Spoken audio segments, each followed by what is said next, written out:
सर्व मान्यवरांचं या ठिकाणी आगमन झालेलं आहे। आपण टाळ्याच्या गजरात मान्यवरांचं या ठिकाणी स्वागत करूया।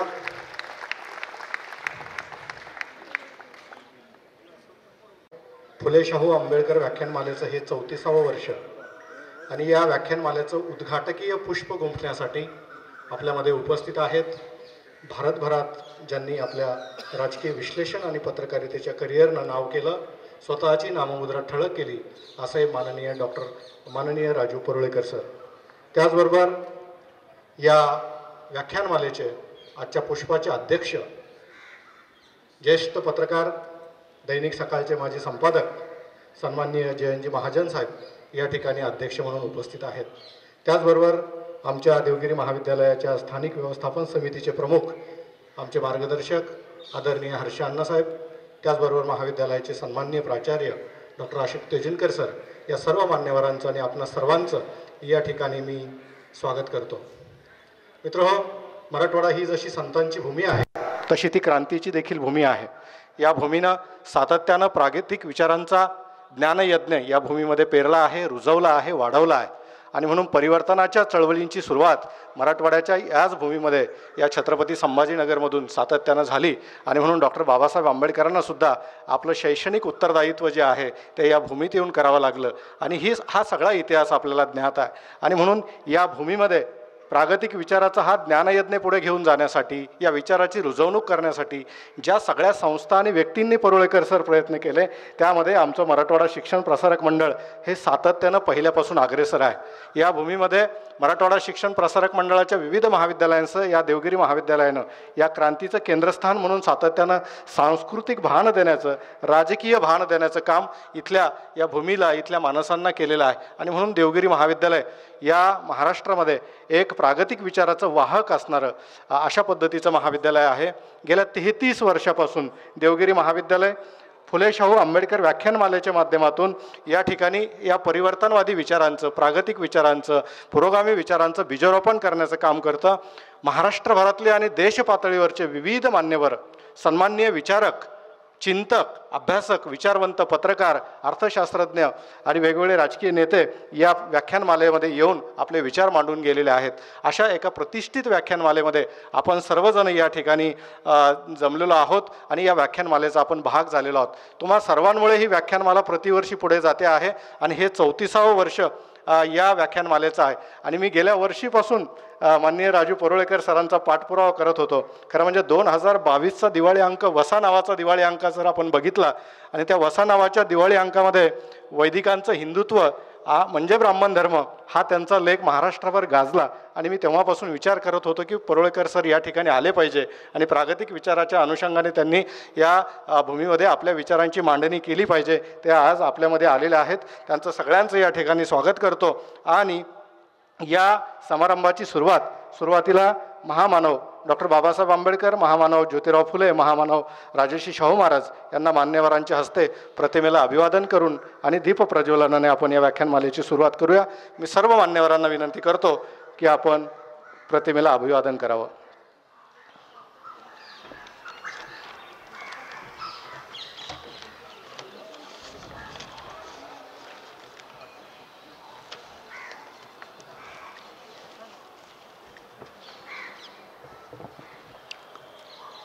शिव फुले शाहू आंबेडकरांचा हा महाराष्ट्र आणि म्हणून या महाराष्ट्राची ही विचाराची परंपरा सातत्यानं या भूमीमध्ये ज्यांनी रुजवली त्या महामानवांना अभिवादन करण्यासाठी मान्यवर या ठिकाणी आहेत. सर्व महामानवांच्या अभिवादनानंतर या ठिकाणी दीपप्रज्वलनानं या व्याख्यानमालेचं उद्घाटन करावं अशी मी विनंती सर्व सन्माननीय पाहुण्यांना या ठिकाणी करतो. माननीय राजूजी परुळेकर साहेब, आदरणीय हर्षांना, आदरणीय जयंत महाजन साहेब, त्याचबरोबर महाविद्यालयाचे सन्मान्य प्राचार्य डॉक्टर तेजनकर सर,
शुभं कुरु त्वं कल्याणम् आरोग्यं धनसम्पदः. धन्यवाद सर. यानंतर आपण छोट्याशा स्वागत समारंभाकडे या ठिकाणी वळूयात. मी आजच्या कार्यक्रमाचे अध्यक्ष सन्माननीय ज्येष्ठ पत्रकार जयंतजी महाजन साहेब यांचं स्वागत करण्याची विनंती महाविद्यालयाचे उपप्राचार्य डॉक्टर रवी पाटील सर, प्रोफेसर रवी पाटील सर यांना विनंती करतो की त्यांनी सन्माननीय जयंत महाजन साहेब, एक ज्येष्ठ पत्रकार, सातत्यानं या मराठवाड्यामध्ये आपल्या लेखणीच्या माध्यमातून हे नाव मराठवाड्याच्या घराघरात पोहोचलेलं आहे.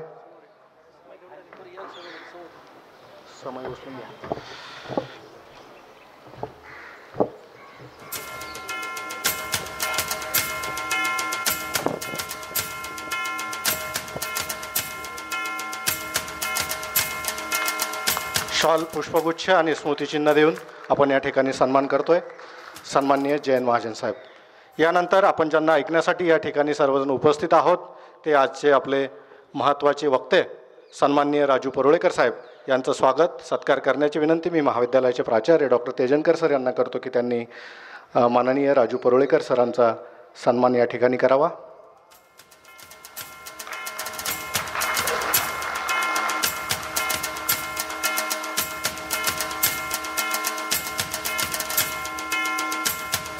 डॉक्टर अपर्णा तावरे मॅडम, त्याचबरोबर आजच्या कार्यक्रमाचे प्रमुख पाहुणे, आमच्या महाविद्यालय विकास समितीचे प्रमुख आदरणीय पंडितराव हर्षांना यांचं स्वागत करण्याची विनंती मी महाविद्यालयाच्या उपप्राचार्या डॉक्टर अपर्णा तावरे मॅडम यांना करतो.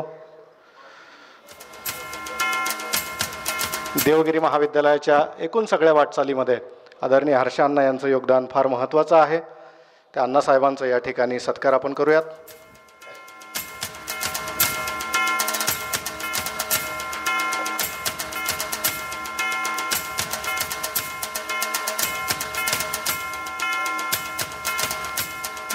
धन्यवाद. आणि यानंतर या व्याख्यानमालाच्या पहिल्या पुष्पाचं प्रास्ताविक ठेवण्याची विनंती मी महाविद्यालयाचे सन्माननीय प्राचार्य आदरणीय तेजनकर सर यांना करतो की त्यांनी प्रास्ताविक करावं.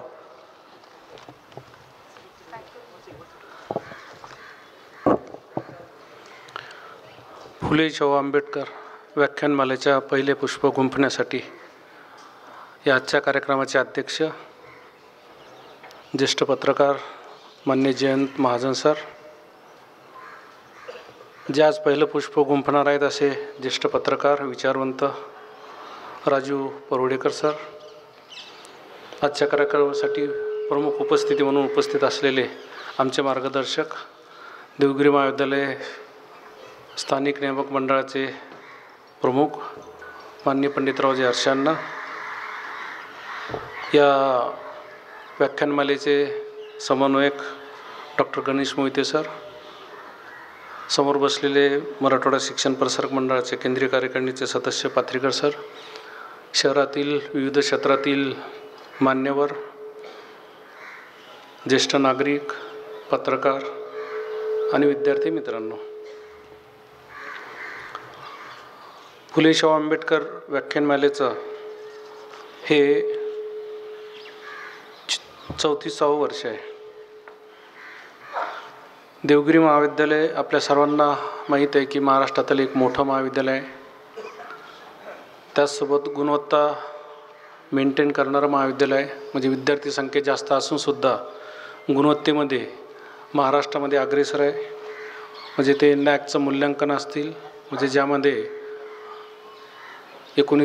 2019ला नॅकचे गाईडलाईन बदलले आणि त्यानंतर जे महाविद्यालय नॅक असेसमेंटसाठी समोर गेले त्यावेळेस महाराष्ट्रामध्ये आमचं महाविद्यालयाचं ॲसेसमेंट होईपर्यंत सर्वच महाविद्यालयांना B ग्रेड मिळालेला होता.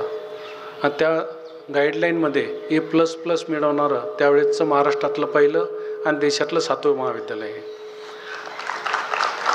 त्यानंतर आता नॅकच्या बऱ्याच गाईडलाईन मागच्या 2 वर्षामध्ये बदललेल्या आहेत. त्यानंतर थोडे ग्रेडमध्ये बदल होत आहेत. फक्त नॅकच नाही तर क्रीडा असेल, सांस्कृतिक असेल, शैक्षणिक क्षेत्रात असेल, हे महाविद्यालय अग्रेसर आहे. ग्रामीण भागातील विद्यार्थ्यांना एक हक्काचं आणि गुणवत्तापूर्वक शिक्षण देणारं महाविद्यालय म्हणून देवगिरी महाविद्यालयाकडे पाहायला जात आहे. म्हणजे विद्यापीठापेक्षा आम्ही अभिमानानं सांगू शकतो, विद्यापीठापेक्षा जास्त मुलींची राहण्याची क्षमता असलेलं हे महाराष्ट्रातलं एकमेव महाविद्यालय. म्हणजे 1300 मुली आमच्या महाविद्यालयाच्या वसतिगृहात राहू शकतात. एवढी कॅपॅसिटी कोणत्याही विद्यापीठाकडे सुद्धा नाही. महाराष्ट्रातल्या विद्यार्थ्याचं वसतिगृहसुद्धा तसंच आहे. असं अनेक आम्ही क्षेत्र सांगू शकतो की त्या क्षेत्रामध्ये देश पातळीवर लीडिंग करणारं महाविद्यालय म्हणून देवगिरी महाविद्यालयाकडे पाहिलं जातं. याला हे सर्व जे शक्य होतं आहे तर इथले जे मॅनेजमेंट आहे, प्राध्यापक असतील आणि विद्यार्थी, मॅनेजमेंटचं सातत्यानं ही भूमिका असते की देवगिरी महाविद्यालयाला फक्त इथल्या विद्यार्थ्यांनाच आपल्याला शिक्षण द्यायचं नाही तर मराठवाड्याला एक दिशा देण्याचं काम देवगिरी महाविद्यालयाला करायचं आहे. आणि त्यामुळं मॅनेजमेंटच्या भूमिका ज्या आहेत की शिक्षण तर द्याच, त्यासोबत सर्वांगीण विकास विद्यार्थ्यात झाला पाहिजेत. त्याचं वैचारिक लेवल जी आहे तीसुद्धा समृद्ध झाली पाहिजेत. आणि राज्यात आणि देशात आणि जागतिक पातळीवर ज्या घडामोडी होतात त्या आपल्या विद्यार्थ्यापर्यंत पोहोचलेल्या पाहिजेत. त्याचाच भाग म्हणून जी आपली बांधिलकी आहे महाराष्ट्राची, की सामाजिक प्रबोधनाची, त्यामध्ये सुद्धा आपण कुठं कमी राहू नये आणि मागे राहू नये याचा एक भाग म्हणून मागच्या 33 वर्षापासून फुले शाहू आंबेडकर व्याख्यानमाला असेल किंवा अशाच प्रकारचे इतर जे आम्ही व्याख्यानं आयोजित करतो, या माध्यमातून प्रबोधनाचं काम देवगिरी महाविद्यालय सातत्यानं करत आहे. आपल्या सर्वांना माहीत आहे की महाराष्ट्र वैचारिक प्रबोधनाची मोठी महाराष्ट्राला परंपरा आहे. छत्रपती शिवाजी महाराजांनी स्वराज्याच्या भूमिकेतून त्या काळामध्ये मानवतेचे आणि संविधानिक मूल्य महाराष्ट्राला त्यावेळेस रुजवलेलं आहे. आणि ती परंपरा नंतर संतांनी त्यांचं प्रबोधन असेल, त्यांचं उद्बोधन असेल, त्यांचं लिखाण असेल, या माध्यमातून संत परंपरेतून महाराष्ट्र घडत राहिला. आणि त्यानंतर सुधारक जे येतं यांचं चळवळी पुढे आल्या. त्यामध्ये अनेक समाजसुधारकांचे आपल्याला नाव घेता येतील की त्यांच्या भूमिकेमुळं आज देशामध्ये एक प्रगत आणि वैचारिक पातळीवर पुढारलेलं राज्य म्हणून जर कोणाकडे पाहायचं असेल तर महाराष्ट्राकडे पाहायला जाते. फुले यांनी जी भूमिका घेऊन त्या काळामध्ये जी परिस्थिती होती, या परिस्थितीवर मात करून समतेची जी जाणीव आणि शिक्षणाच्याबद्दलचे प्रबोधन केले ते आपल्या सर्वांना ज्ञात आहे.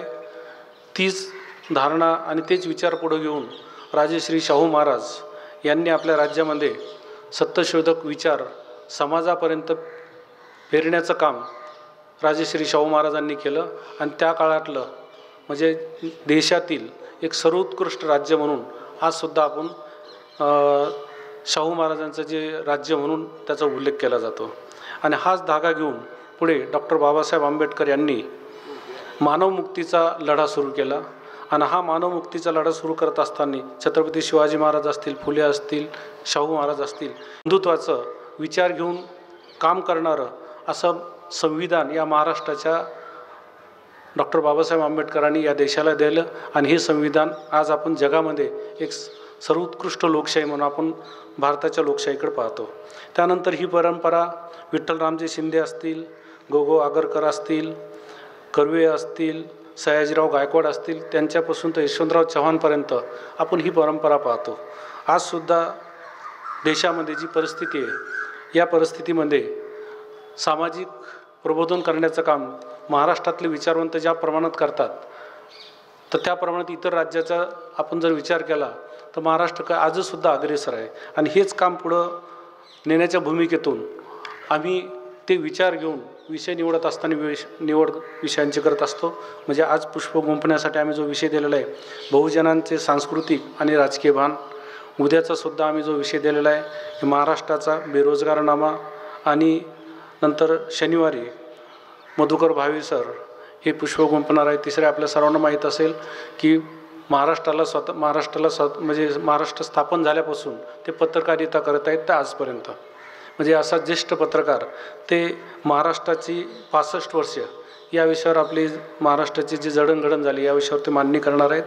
हे विषय निवडताना आमची मॅनेजमेंट असेल किंवा आमचे संयोजन समिती असेल, आमचा हाच विचार असतो की सामाजिक विषय असतील, शैक्षणिक विषय असतील, बेरोजगारीचे विषय असतील, हे तिन्ही विषयांना आपल्याला कसा हात लावता येईल हा आमचा या माध्यमातून प्रयत्न असतो. मी पुन्हा एकदा हे तिन्ही जे पाहुणे आहेत त्यांनी आमचं निमंत्रण स्वीकारलं त्याबद्दल महाविद्यालयाच्या वतीने त्यांचे ऋण व्यक्त करतो, आभार मानतो. आणि आपल्या सर्वांचं या व्याख्यानमालेच्यामध्ये आपलं सर्वांचं स्वागत करतो. आणि आजचे जे पाहुणे आहेत राजू परवळीकर सर यांचे विशेष आभार मानतो आणि थांबतो. धन्यवाद. धन्यवाद सर. महाविद्यालयीन विविध उपक्रमाला व शहरातल्या विविध उपक्रमांना सातत्यानं आदरणीय प्राचार्य या ठिकाणी आम्हाला बळ देत असतात. त्यांची भूमिकासुद्धा या सगळ्या आयोजनामध्ये फार महत्त्वाची आहे. आमच्या केंद्रीय कार्यकारिणीचे आदरणीय त्र्यंबकभाऊ पात्रीकर साहेब या ठिकाणी आहेत, विजयभाऊ पात्रीकर साहेब या ठिकाणी आहेत, ठाले पाटील सर, परोळेकर सर तुम्ही येणार म्हटलं, ठाले पाटील सर म्हटले आम्ही ऐकायला येणार. ठाले पाटील सर या ठिकाणी तुम्हाला ऐकाल. वासुदेव मोलाटे सर आहेत, चंद्रदेव कवडे सर आहेत, संजय जगताप साहेब आहेत, डॉक्टर राजेश करपे सर आहेत, विजय राऊत सर आहेत, DYSP धनंजय पाटील साहेब तुम्हाला ऐकायला या ठिकाणी आले आहेत. खूप सगळी मान्यवर, नावं सगळ्यांची घेतली पाहिजेत परंतु खूप सगळी मान्यवर आलेली आहेत. आपण पुढे जाऊयात. आपण थोडंसं तांत्रिक बदल या ठिकाणी करतो आहे ते अध्यक्षांच्या परवानगीनं. जयंत महाजन साहेब असं म्हणाले की मी थोडा आधी बोलतो, त्या पद्धतीनं मी सकाळचे ज्येष्ठ माजी संपादक आमच्या पैठण तालुक्याचे भूमिपुत्र जयंत महाजन साहेब त्याचबरोबर कृषी, साहित्य, संस्कृती, राजकारण असा चौफेर आणि संशोधनात्मक ज्यांचा आवाका लेखनाचा राहिलेला आहे त्या आदरणीय जयंत महाजन साहेबांना मी या ठिकाणी पाचारण करतो की आपण आपलं अध्यक्षीय मार्गदर्शन या ठिकाणी आम्हा सर्वांसमोर ठेवावं. आदरणीय जयंत महाजन साहेब. आमच्या तालुक्याचे मोहिते जी आहेत त्यांनी हा मार्ग काढला की अध्यक्षांचं भाषण आधी ठेवूयात. आम्ही व्यावहारिक विचार केला की परुळेकरांचं झाल्यानंतर आपलं ऐकायला फार आपल्या प्रेमाचीच माणसं थांबतील, तर देवगिरी महाविद्यालयाच्या फुले शाहू आंबेडकर व्याख्यानमालेला एक दैदिप्यमान परंपरा आहे. महाराष्ट्रातल्या आणि मराठवाड्यातल्या सामाजिक परिवर्तनाची स्पंदनं ही या व्याख्यानमालेच्या निमित्ताने दरवर्षी आपण ऐकतो आणि इथं आलेला प्रत्येक माणूस या विचार यज्ञातून काहीतरी शिदोरी स्वतःसाठी बांधून नेतो. अशा या कार्यक्रमाला उद्घाटक आणि प्रमुख वक्ते म्हणून आपल्याला लाभलेले ज्येष्ठ पत्रकार श्री राजू परुळेकर, संस्थेचे पदाधिकारी पंडितराव हर्षे, आमचे मित्र प्राचार्य डॉक्टर अशोक तेजनकर, उपप्राचार्य मोहितेजी, इथं उपस्थित असलेले मान्यवर Kautikrao Thale sir, Mulate sir, Lomte sir, Jagtap साहेब, जयस्वालजी, विजय पाथरीकरजी, आंबा उत्पादक आमचे मित्र पाथरीकरजी, सगळेच परिचयाचे आहेत. सगळ्यांची नावं घेतले तर माझा 5 मिनिटाचा वेळ संपून जाईल. जास्त नावं मी घेत नाही, परंतु या महाविद्यालयाचा मी एक माजी विद्यार्थी आहे आणि या महाविद्यालयाची जी वाटचाल आहे, या संस्थेची जी वाटचाल आहे ती अतिशय वेगाने घोडदौड त्याची सुरू आहे आणि सामाजिक आणि आर्थिक क्रांती करण्याचं मोठं कार्य या शिक्षण संस्थेने केलेलं आहे आणि सध्या इथं कार्यरत असलेले सर्व प्राध्यापक वृंदसुद्धा करतायत. त्यामुळेच या महाविद्यालयाची विजय पताका ही IIT-पासून इंजिनिअरिंगच्या सर्व कोर्सेसमध्ये आणि वैद्यकीय शिक्षणापासून MPSC-पर्यंत आपल्या महाविद्यालयाचे विद्यार्थी हे दैदिप्यमान यश मिळवताना दिसतात, याचा मनाला आनंद वाटतो. आजचा आपला विषय तसा गहन आहे, परंतु गहन विषय सोपा करून सांगण्याची हातोटी ही आजचे जे प्रमुख वक्ते आहेत परुळेकरजी यांच्याकडे आहे. आणि मी ते असे एक पत्रकार पाहिलेले आहेत की जसं सुनील गावस्कर ते तेंडुलकर, प्रत्येकाची स्टाईल वेगळी, तसं हे प्रिंट मीडियापासून तर रील मीडियापर्यंत सर्व मीडियाच्या प्लॅटफॉर्म्सवर तुफान यशस्वी ठरलेले आहेत. याचं कारण त्यांचा अभ्यास मोठा आहे, वैचारिक बैठक पक्की आहे, भूमिका परिवर्तनाची आहे आणि पत्रकार किंवा कुठल्याही मोठ्या पदावर माणूस गेल्यावर त्याला असं काही दिवसानंतर वाटायला लागतं की बस आता मी सगळं शिकलेलो आहे, आता मला अजून काही शिकायची गरज नाही आणि कोणी मला शिकवायची गरज नाही. तर या भूमिकेमध्ये इतके वर्ष पत्रकारितेत राहूनसुद्धा ते अजूनही विद्यार्थ्याच्या भूमिकेत आहेत. ते कधीही आता माझं ज्ञान ॲब्सोल्यूट झालेलं आहे असं मानायला तयार नसतात. असे वक्ते आपल्याला मिळालेले आहेत. तुमच्या इतकाच मी सुद्धा त्यांचं ऐकण्यासाठी इच्छुक आहे. असंच एका कार्यक्रमाला एका वक्त्याला संधी मिळाली आणि त्यांना बोलण्याची जरा जास्त हौस होती, त्यामुळं ते असं 10-15 मिनटं एखादा मुद्दा सांगायचे आणि म्हणायचे आता एक शेवटचा मुद्दा मी सांगतो, वेळ बराच झाला आहे. असं 2दा-3दा झाल्यावर ते घड्याळ बघायचे पुन्हा, आता एकदमच शेवटचा मुद्दा आहे म्हणायचे ते. मग ते पुन्हा घड्याळ दाखवल्यावर एक विद्यार्थी समोरचा उभा राहायला म्हणाला, सर आता तुम्ही घड्याळाकडे बघू नका, वेळ खरोखरच बराच झालेला आहे, मागं कॅलेंडर आहे तेवढं बघितलं तर चालेल म्हणजे तुम्ही. तर तितका काही मी तुमचा वेळ घेणार नाही, परंतु बहुजनांचे सांस्कृतिक आणि राजकीय भान हा अत्यंत महत्त्वाचा विषय आहे. संस्कृती ही साहित्य, भाषा, विविध कला यातून माणूस जसा उत्क्रांत होत गेला तशी संस्कृतीसुद्धा ही विकसित गेलेली आहे.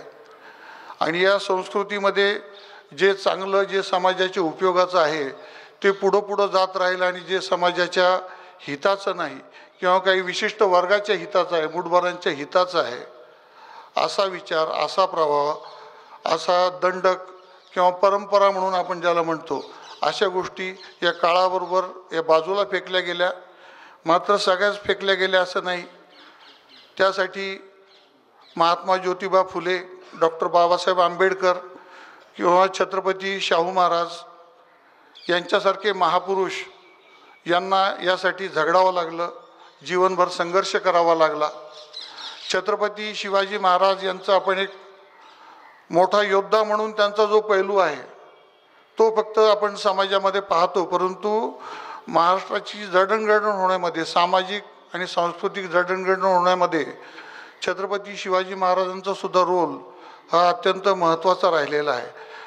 म्हणजे एकीकडे ते मोठमोठ्या मुघल शहांच्या विरुद्ध लढत असताना राजा झाल्यानंतर त्यांनी शेतकऱ्याला पेरणीसाठी धान्य आहे का, आणि ते धान्य नसेल तर त्याला पैसे द्या, आणि ते पैसे फक्त मुद्दलच वसूल करून घ्या, असा आदेश देऊ शकणारा तो राजा होता की ज्यांनी खरोखर, आता हे भाषणामध्ये नेते मंडळी बोलतात, परंतु जो जो त्या विचाराने, स्वराज्याच्या विचाराने बरोबर येईल त्या 18 पगड जातीच्या माणसांना बरोबर घेऊन त्यांनी एक अशक्यप्राय आव्हान पेललं आणि या हिंदवी स्वराज्याची किंवा आधुनिक भारतातल्या या विकासात्मक सत्तेची, राज्याची त्यांनी निर्मिती केली. आज त्यांच्या महाराष्ट्रामध्ये आणि विशेषतः आपल्या मराठवाड्यामध्ये, कारण या विषयावर सविस्तर पोळवेकरजी बोलणारच आहेत, पण थोडं आपल्या मराठवाड्याचे पर्स्पेक्टिव्ह त्यांना देऊ की आपल्याकडं काय चाललेलं आहे. म्हणजे हा विषय देताना आपण त्यामध्ये जो उल्लेख केलेला आहे, सांस्कृतिक बरोबर राजकीय भान, बहुजनांचे राजकीय भान.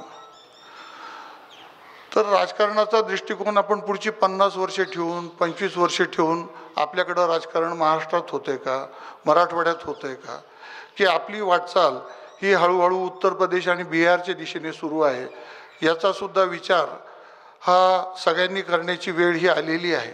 ज्याप्रमाणे उत्तर प्रदेशामध्ये जातीनिहाय वोट बँका तयार झालेल्या आहेत, जातीनिहाय गुंडांच्या टोळ्या तयार झालेल्या आहेत, त्या पद्धतीचं राजकारण हे महाराष्ट्रात आणि मराठवाड्यामध्ये हे आपण आपल्या डोळ्यासमोर हे उदयाला येताना आपण पाहतो. याला आपण खतपाणी घालणार की हे मोडून काढणार, हा आपल्यासमोरचा सगळ्यात महत्त्वाचा प्रश्न आहे. बहुजनांच्या सांस्कृतिक आणि राजकीय भावना ज्या आहेत त्याचं भान आहे. हे माणूस शिकलेला असो की शिकलेला नसो, प्रत्येकाला स्वतःची अस्मिता असते, स्वतःच्या सांस्कृतिक वारशाचा, स्वतःच्या राजकीय वारशाचा हा त्याला अभिमान असतो. परंतु हे अभिमान जेव्हा एकमेकांशी टकराव घ्यायला लागतात, यातून संघर्ष निर्माण होतो. त्या संघर्षातून जर 50 वर्षानंतर, 25 वर्षानंतर का होईना, पण आपल्याला विकासाची चांगली फळं दिसणार असतील तर तो संघर्ष चांगला. समाज परिवर्तनासाठी संघर्ष हा होत राहणार. ही जल, जमीन, भूमी याचं सगळ्यांपर्यंत जोपर्यंत समान वाटप होत नाही तोपर्यंत हे परिवर्तनाचं चक्र हे चालू राहणार आहे. पण तो याचं सगळ्यात महत्त्वाचं साधन हे शिक्षण आहे. हे शिक्षणाचं साधन महाराष्ट्रात तर ठीक आहे, परंतु आपल्या मराठवाड्यामध्ये किती प्रमाणात आपण ते प्रभावीपणे राबवतो आणि पुढच्या पिढ्यांना रोजगाराला पूरक ठरेल असं शिक्षण किती देतो हे महत्त्वाचं दिसतं. कारण महाराष्ट्रात कुठल्याही विषयावर वाद सुरू झाला तर तो मराठवाड्यामध्ये लवकर पेटलेला असतो. कुठल्याही विषयावर वादंग झालं, दंगल झाली, ताणतणाव झाला तर पहिल्यांदा त्याचे मराठवाड्यामध्ये पडसाद उमटतात. याचं कारण इथल्या सामाजिक आणि सांस्कृतिक भावना जेवढ्या टोकदार आहेत तेवढेच इथलं बेकारीचं भयान वास्तवसुद्धा हे फार मोठं आहे. आपल्या मराठवाड्यात अन्य विभागांच्या तुलनेमध्ये बेरोजगारीचं प्रमाण हे फार मोठं आहे. दारिद्र्याचं, गरिबीचं प्रमाण मोठं आहे. आपल्या पूर्वजांच्या इतिहासाच्या कल्पना मनाशी बाळगून आपलं गाव न सोडता, मोठं तंत्रशिक्षण न घेता, मोठा वर्ग ज्याला ती इच्छा नाही किंवा ज्याची इच्छा आहे परंतु ज्याच्यापर्यंत ती साधनं नाहीत त्यामुळे तो धडक मारू शकत नाही, अशा प्रकारचा युवक हा मराठवाड्यामध्ये जास्त आहे. तो कमी जास्त प्रमाणात सगळ्या जातीमध्ये आहे. परंतु त्यामुळं संघर्षाची तीव्रता, रिकाम्या हातांना काम नसल्यामुळं रिकामे हात हे या पद्धतीने आज आपल्याला गुंतलेले दिसतात. यामध्ये मुठभर राजकीय नेत्यांचं तात्पुरती पोळी भाजून निघेल, 2-5 वर्ष निघून जातील, परंतु 50 वर्षामध्ये आताच्या पिढीने हा विचार करायचा की पुढच्या पिढीला आपण काय दिलं. आपला सांस्कृतिक वारसा आपण अभिमानाने पुढच्या पिढीला जेव्हा देऊ तेव्हा त्या वारशाचं भानसुद्धा आपण ठेवलं पाहिजे. आणि राजकारणामध्ये सुद्धा आपल्याला ते भान ठेवावं लागेल. कारण कुठल्याही परिवर्तनाचं सगळ्यात सोपं साधन ही सत्ता हातात असणे. मी सत्ता हातात असण्यासाठी त्या लोकांनी किती किंमत घ्यायची नेत्यांनी आणि आपण किती द्यायची. दुसरी गोष्ट, हे भान आपल्याला एका बाजूनी तीव्रतेने व्यक्त करतो, समाज माध्यमातून व्यक्त करतो, परंतु निवडणुकीच्या वेळेस गरिबांचं नाव घेतो, परंतु चांगले मध्यमवर्गीय नोकरदार असलेले माणसंसुद्धा जेव्हा मतासाठी 1000, 2000, 3000 रुपये घेतात तेव्हा आपल्या लोकशाहीची काळजीही वाटायला लागते. नेत्यांच्या विषयी राजकीय भान जागृत झाल्यानंतर पोटतिडकीने बोलणारे लोक सकाळी नेत्यांच्याकडे 7 वाजताच एवढी आमची बदली करून द्या, एवढं आमचं चुकीचं काम करून द्या, हे आमचे पैसे कसे करून घ्या आणि आमच्या मुलाला लावा, तो मेरिटमध्ये नसला तरी चालेल. म्हणजे मतदाराची सुद्धा मानसिकता काय, तो त्याचा सांस्कृतिक वारसा किती पाळतो, तो किती पद्धतीने या समाजाला आपलं काही उत्तरदायित्व आहे हे मान्य करतो. सर्वसामान्य माणूससुद्धा जेव्हा आपल्याकडे स्वतःच्या हक्काविषयी जागरूक नाही किंवा तो शॉर्टकटच्या मागं लागलेला असेल आणि कार्यकर्ते हे पार्ट्या किती मिळाल्या आणि पैसे किती मिळाले बूथ मागं आपण जाण्यासाठी, अशा विचाराने जर कार्यकर्ते आपण गोळा करायला लागलो तर आपल्याला अपेक्षित असलेलं समाज परिवर्तनसुद्धा अवघड आहे आणि राजकारणामध्ये सुद्धा आपल्याला जे परिवर्तन करायचं आहे ते सुद्धा अवघड होईल असं मला वाटतं. कारण सामाजिक परिवर्तनाचं साधन म्हणून आपण राजकारणाकडे पाहायला पाहिजे. ते पाहताना आपली जे काही सांस्कृतिक वारसा आणि परंपरा आहे तो आपण किती जपतो आणि आपण स्वतः या गैरबाजारामध्ये किती पद्धतीने सहभागी होतो याचासुद्धा विचार करण्याची आज वेळ आलेली आहे. यापेक्षा जास्त मी बोलणार नाही. आपण सर्वांनी माझं ऐकून घेतल्याबद्दल मनपूर्वक धन्यवाद. धन्यवाद साहेब. खरं म्हणजे महाजन साहेब पुण्याला गेले आणि अध्यक्ष म्हणून या म्हटल्यानंतर पुण्यावरून सर या ठिकाणी आपल्यासाठी या ठिकाणी आले. आपले मनपूर्वक आभार. मराठवाड्याच्या एकूण सगळ्या भानाविषयी त्यांनी इथं हा एक्सरे आपल्यासमोर थोड्या मौलिक चिंतनातून मांडलेला आहे. यानंतर मी परुळेकर सरांना या ठिकाणी आमंत्रित करणार आहेत. त्यांचा परिचय महाराष्ट्राला आहेच, परंतु जाता जाता त्यांच्याविषयी काही बाबी या ठिकाणी आपल्यासमोर उद्धृत करतो आणि मी त्यांना आमंत्रित करणार आहे. मित्रहो, महाराष्ट्राला मूल्यधिष्ठित आणि तत्वनिष्ठ जीवनसरणी अंगीकारून विचार मांडणाऱ्या समाज धोरणांची एक मोठी परंपरा आहे. जे सत्य आहे ते सत्य परखडपणे सांगणे, ते सत्य परखडपणे समोर सत्यासाठी किंमत चुकवणे, या परंपरेमध्ये अगदी तुकोबांपासून तर परुळेकरांपर्यंत महाराष्ट्राची ही सगळी परंपरा आपल्याला घेऊन येते आणि त्याच परंपरेचे पाईक असणारे हे राजू परुळेकर आहेत. एक अभ्यासू, निर्भीड परंतु संयत पत्रकारितेचा आदर्श त्यांनी महाराष्ट्रासमोर ठेवलेला आहे. आपल्या भूमिकेच्या जोरावर त्यांनी इलेक्ट्रॉनिक आणि प्रिंट मीडिया या दोन्ही ठिकाणी आपली स्वतःची कोरीव अशी नाममुद्रा ठळक केलेली आहे आणि भारतीय पातळीवर एक स्वतःचा चेहरा ठळक करणारा पत्रकार म्हणून महाराष्ट्राचा आपल्याला त्यांच्याकडे पाहता येतं. इसवी सन 2002 साली ETV मराठीच्या माध्यमातून एक त्यांनी लोकप्रिय संवाद नावाचा कार्यक्रम त्या ठिकाणी केला आणि तो इलेक्ट्रॉनिक मीडियातला पहिला कार्यक्रम, ज्या कार्यक्रमाच्या माध्यमातून विविध क्षेत्रामधली जी सगळी मान्यवर मंडळी होती, राजकारण, समाजकारण, साहित्य, संस्कृती, क्रीडा, सगळ्या क्षेत्रातल्या त्या माणसांशी त्यांनी संवाद साधला आणि तो कार्यक्रम महाराष्ट्राच्या घराघरात पोहोचला. त्याचबरोबर राजू परुळेकर हे नावसुद्धा महाराष्ट्राच्या घराघरामध्ये गेलं आणि या कार्यक्रमाचे जवळपास 4000पेक्षा जास्त भाग त्या काळामध्ये ETV मराठीवरून प्रसारित झालेले आपल्याला माहिती आहे. याचबरोबर सातत्यपूर्ण स्तंभलेखनाच्या माध्यमातून ते आपल्याला भेटतात. मग दैनिक सामना असेल, दैनिक लोकमत असेल, दैनिक महाराष्ट्र टाइम्स असेल, दैनिक लोकसत्ता असेल, दैनिक महानगर असेल, लोकप्रभासारखं साप्ताहिक असेल, या विविध माध्यमातून सातत्यानं स्तंभलेखनाच्या माध्यमातून समाजाचं भान उजागर करण्याचं काम जे जवळपास मागच्या 30-35 वर्ष महाराष्ट्रात करत आलेले आहेत आणि म्हणून त्यांचं स्तंभलेखनसुद्धा अतिशय टोकदार, अतिशय महत्त्वाचं आणि समाजभान जागृत करणारं आहे. हे करत असताना त्यांची जी ग्रंथसंपदा आहे त्याचासुद्धा उल्लेख या ठिकाणी तुम्हा सर्वांसमोर केला पाहिजे. त्यामध्ये आयडिया ऑफ डेंजरस हा त्यांचा अतिशय गाजलेला ग्रंथ आणि मला वाटतं सर याच ग्रंथासाठी महाराष्ट्र शासनाचा उत्कृष्ट ग्रंथनिर्मितीचा पुरस्कारसुद्धा त्यांना प्राप्त झालेला आहे. मानसे भेटलेली न भेटलेली हा सुद्धा त्यांचा एक गाजलेला महत्त्वाचा ग्रंथ आहे. त्याचबरोबर होय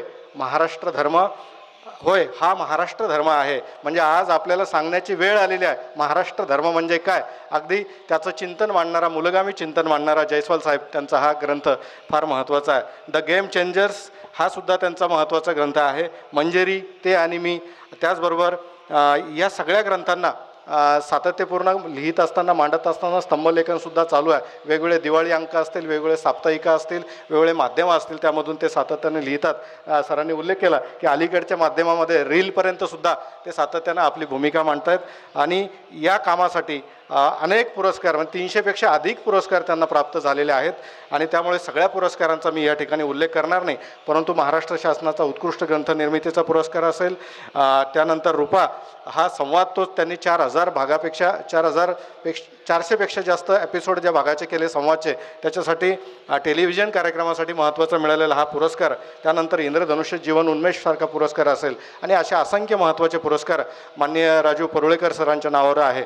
आणि खरं म्हणजे हिंदुत्व हा सगळा विचार जो आहे, जो अगदी छत्रपती शिवाजी महाराजांच्या काळापासून त्याही मागे आपण जर गेलो तर संतांच्या वारकरी संप्रदायापासून महानुभावांपासून हा विचार सातत्यानं नेमकं काय आहे, त्याची जी थीम आहे तो नेमका विचार म्हणून आपण महाराष्ट्रामध्ये कशा पद्धतीनं पाहतो, अगदी महाराष्ट्राच्या उत्पत्तीपासून हा सगळा संघर्ष आहे, त्यावर सातत्यानं बोलणारे, लिहिणारे आणि आपलं चिंतन व्यक्त करणारे सन्माननीय राजू परुळेकर आपल्याला या आजच्या विषयाच्या अनुषंगाने लाभलेले आहेत. बहुजनांचे सांस्कृतिक व राजकीय भान अलीकडे आपल्याला उजागर करण्याची गरज आहे आणि म्हणून याच विषयाच्या अनुषंगाने मी सन्माननीय राजू परुळेकर सर यांना आमंत्रित करतो की आपण बहुजनांचे सांस्कृतिक व राजकीय भान या विषयाच्या अनुषंगाने मुक्तपणे या ठिकाणी आमच्या श्रोत्यांसमोर मांडणी करावी. आदरणीय राजू परुळेकर सर.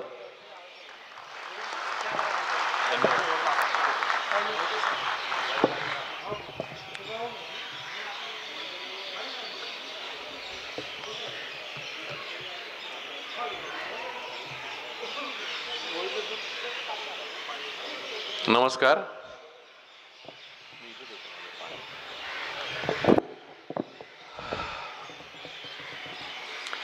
इथे उपस्थित असलेले सर्व आपापल्या क्षेत्रातले दिग्गज, प्रिन्सिपॉल सर इथे आहेत, ज्यांनी सतत पाठपुरावा करून मला इथपर्यंत यायला भाग पाडलं. ते मोहिते सर आहेत, महाजन सर आहेत.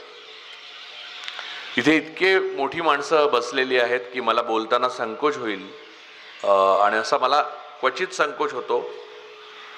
याचा अर्थ तुम्ही समजून घ्या की माझ्याहून शहाणी आणि मोठी माणसं समोर असताना मी फारसा बोलत नाही. तर आज माझ्यावर ही पाळी आणलेली आहे सरांनी. तर मला विषय जो दिलेला आहे तो बहुजनांचे सांस्कृतिक आणि राजकीय भान हा आहे. मला अनेकांनी अनेक इशारे, सूचना, म्हणजे ह्या विषयासंदर्भात नाही पण या विषयासंदर्भात मी मांडणी करायला लागलो तेव्हापासून दिलेले आहेत. धमक्या असं सुद्धा म्हणू शकता तुम्ही. याचं मूळ कारण असं की वरवर पाहता हा विषय इतका सामान्य वाटतो की बहुजनांचं सांस्कृतिक आणि राजकीय भान हा विषय काय इतका गंभीर असायचं काही कारण नाही आहे की आहे किंवा नाही किंवा असेल, थोडं नसेल. तर आज ज्या काळामध्ये आपण जगतो आहे त्या काळामध्ये बहुजनांना आपला बहुजनवाद जो छत्रपती शिवाजी महाराज, महात्मा ज्योतिराव फुले, राजर्षी शाहू महाराज, डॉक्टर बाबासाहेब आंबेडकर, कर्मवीर भाऊराव पाटील, गाडगेबाबा, तुकडोजी महाराज या सगळ्यांनी मिळून आणि अशा असंख्य लोकांनी म्हणजे या सर्वांच्या मी याच्यात नावं न घेतलेले अनेक लोक आहेत. त्यांनी जे मूल्य किंवा त्यांनी जे बीज या भूमीत पेरलं ते ज्या पद्धतीने उगवून यायला पाहिजे होतं ते येऊ शकलेलं नाही. माझा स्वतःचा या गोष्टीला फारच आक्षेप आहे की महाराष्ट्र एक अत्यंत पुरोगामी राज्य आहे असं वाक्य बोलायला. कारण मी जेव्हापासून बघतो आहे तेव्हा महाराष्ट्र हा काही पुरोगामी माणसं जन्माला आलेला एक प्रदेश आहे ज्यांची त्यांच्या काळामध्ये डाळ शिजू दिली नाही प्रतिगामी माणसांनी. आणि महात्मा ज्योतिराव फुले असो, डॉक्टर बाबासाहेब आंबेडकर असो आणि राजर्षी शाहू महाराज असो, एका अर्थाने ब्रिटिश कालखंडामध्ये किंवा ब्रिटिशांच्या नंतर नेहरूंच्या कालखंडामध्ये त्यांच्या कर्तृत्वाला वाव मिळाला. छत्रपती शिवाजी महाराजांबाबत आपण असं म्हणू शकतो की ते स्वतःच स्वयंभू होते आणि त्यांच्यासारखा कोणी झाला नाही आणि त्यांच्यासारखा कोणी होण्याची सुतराम शक्यता मला दिसत नाही.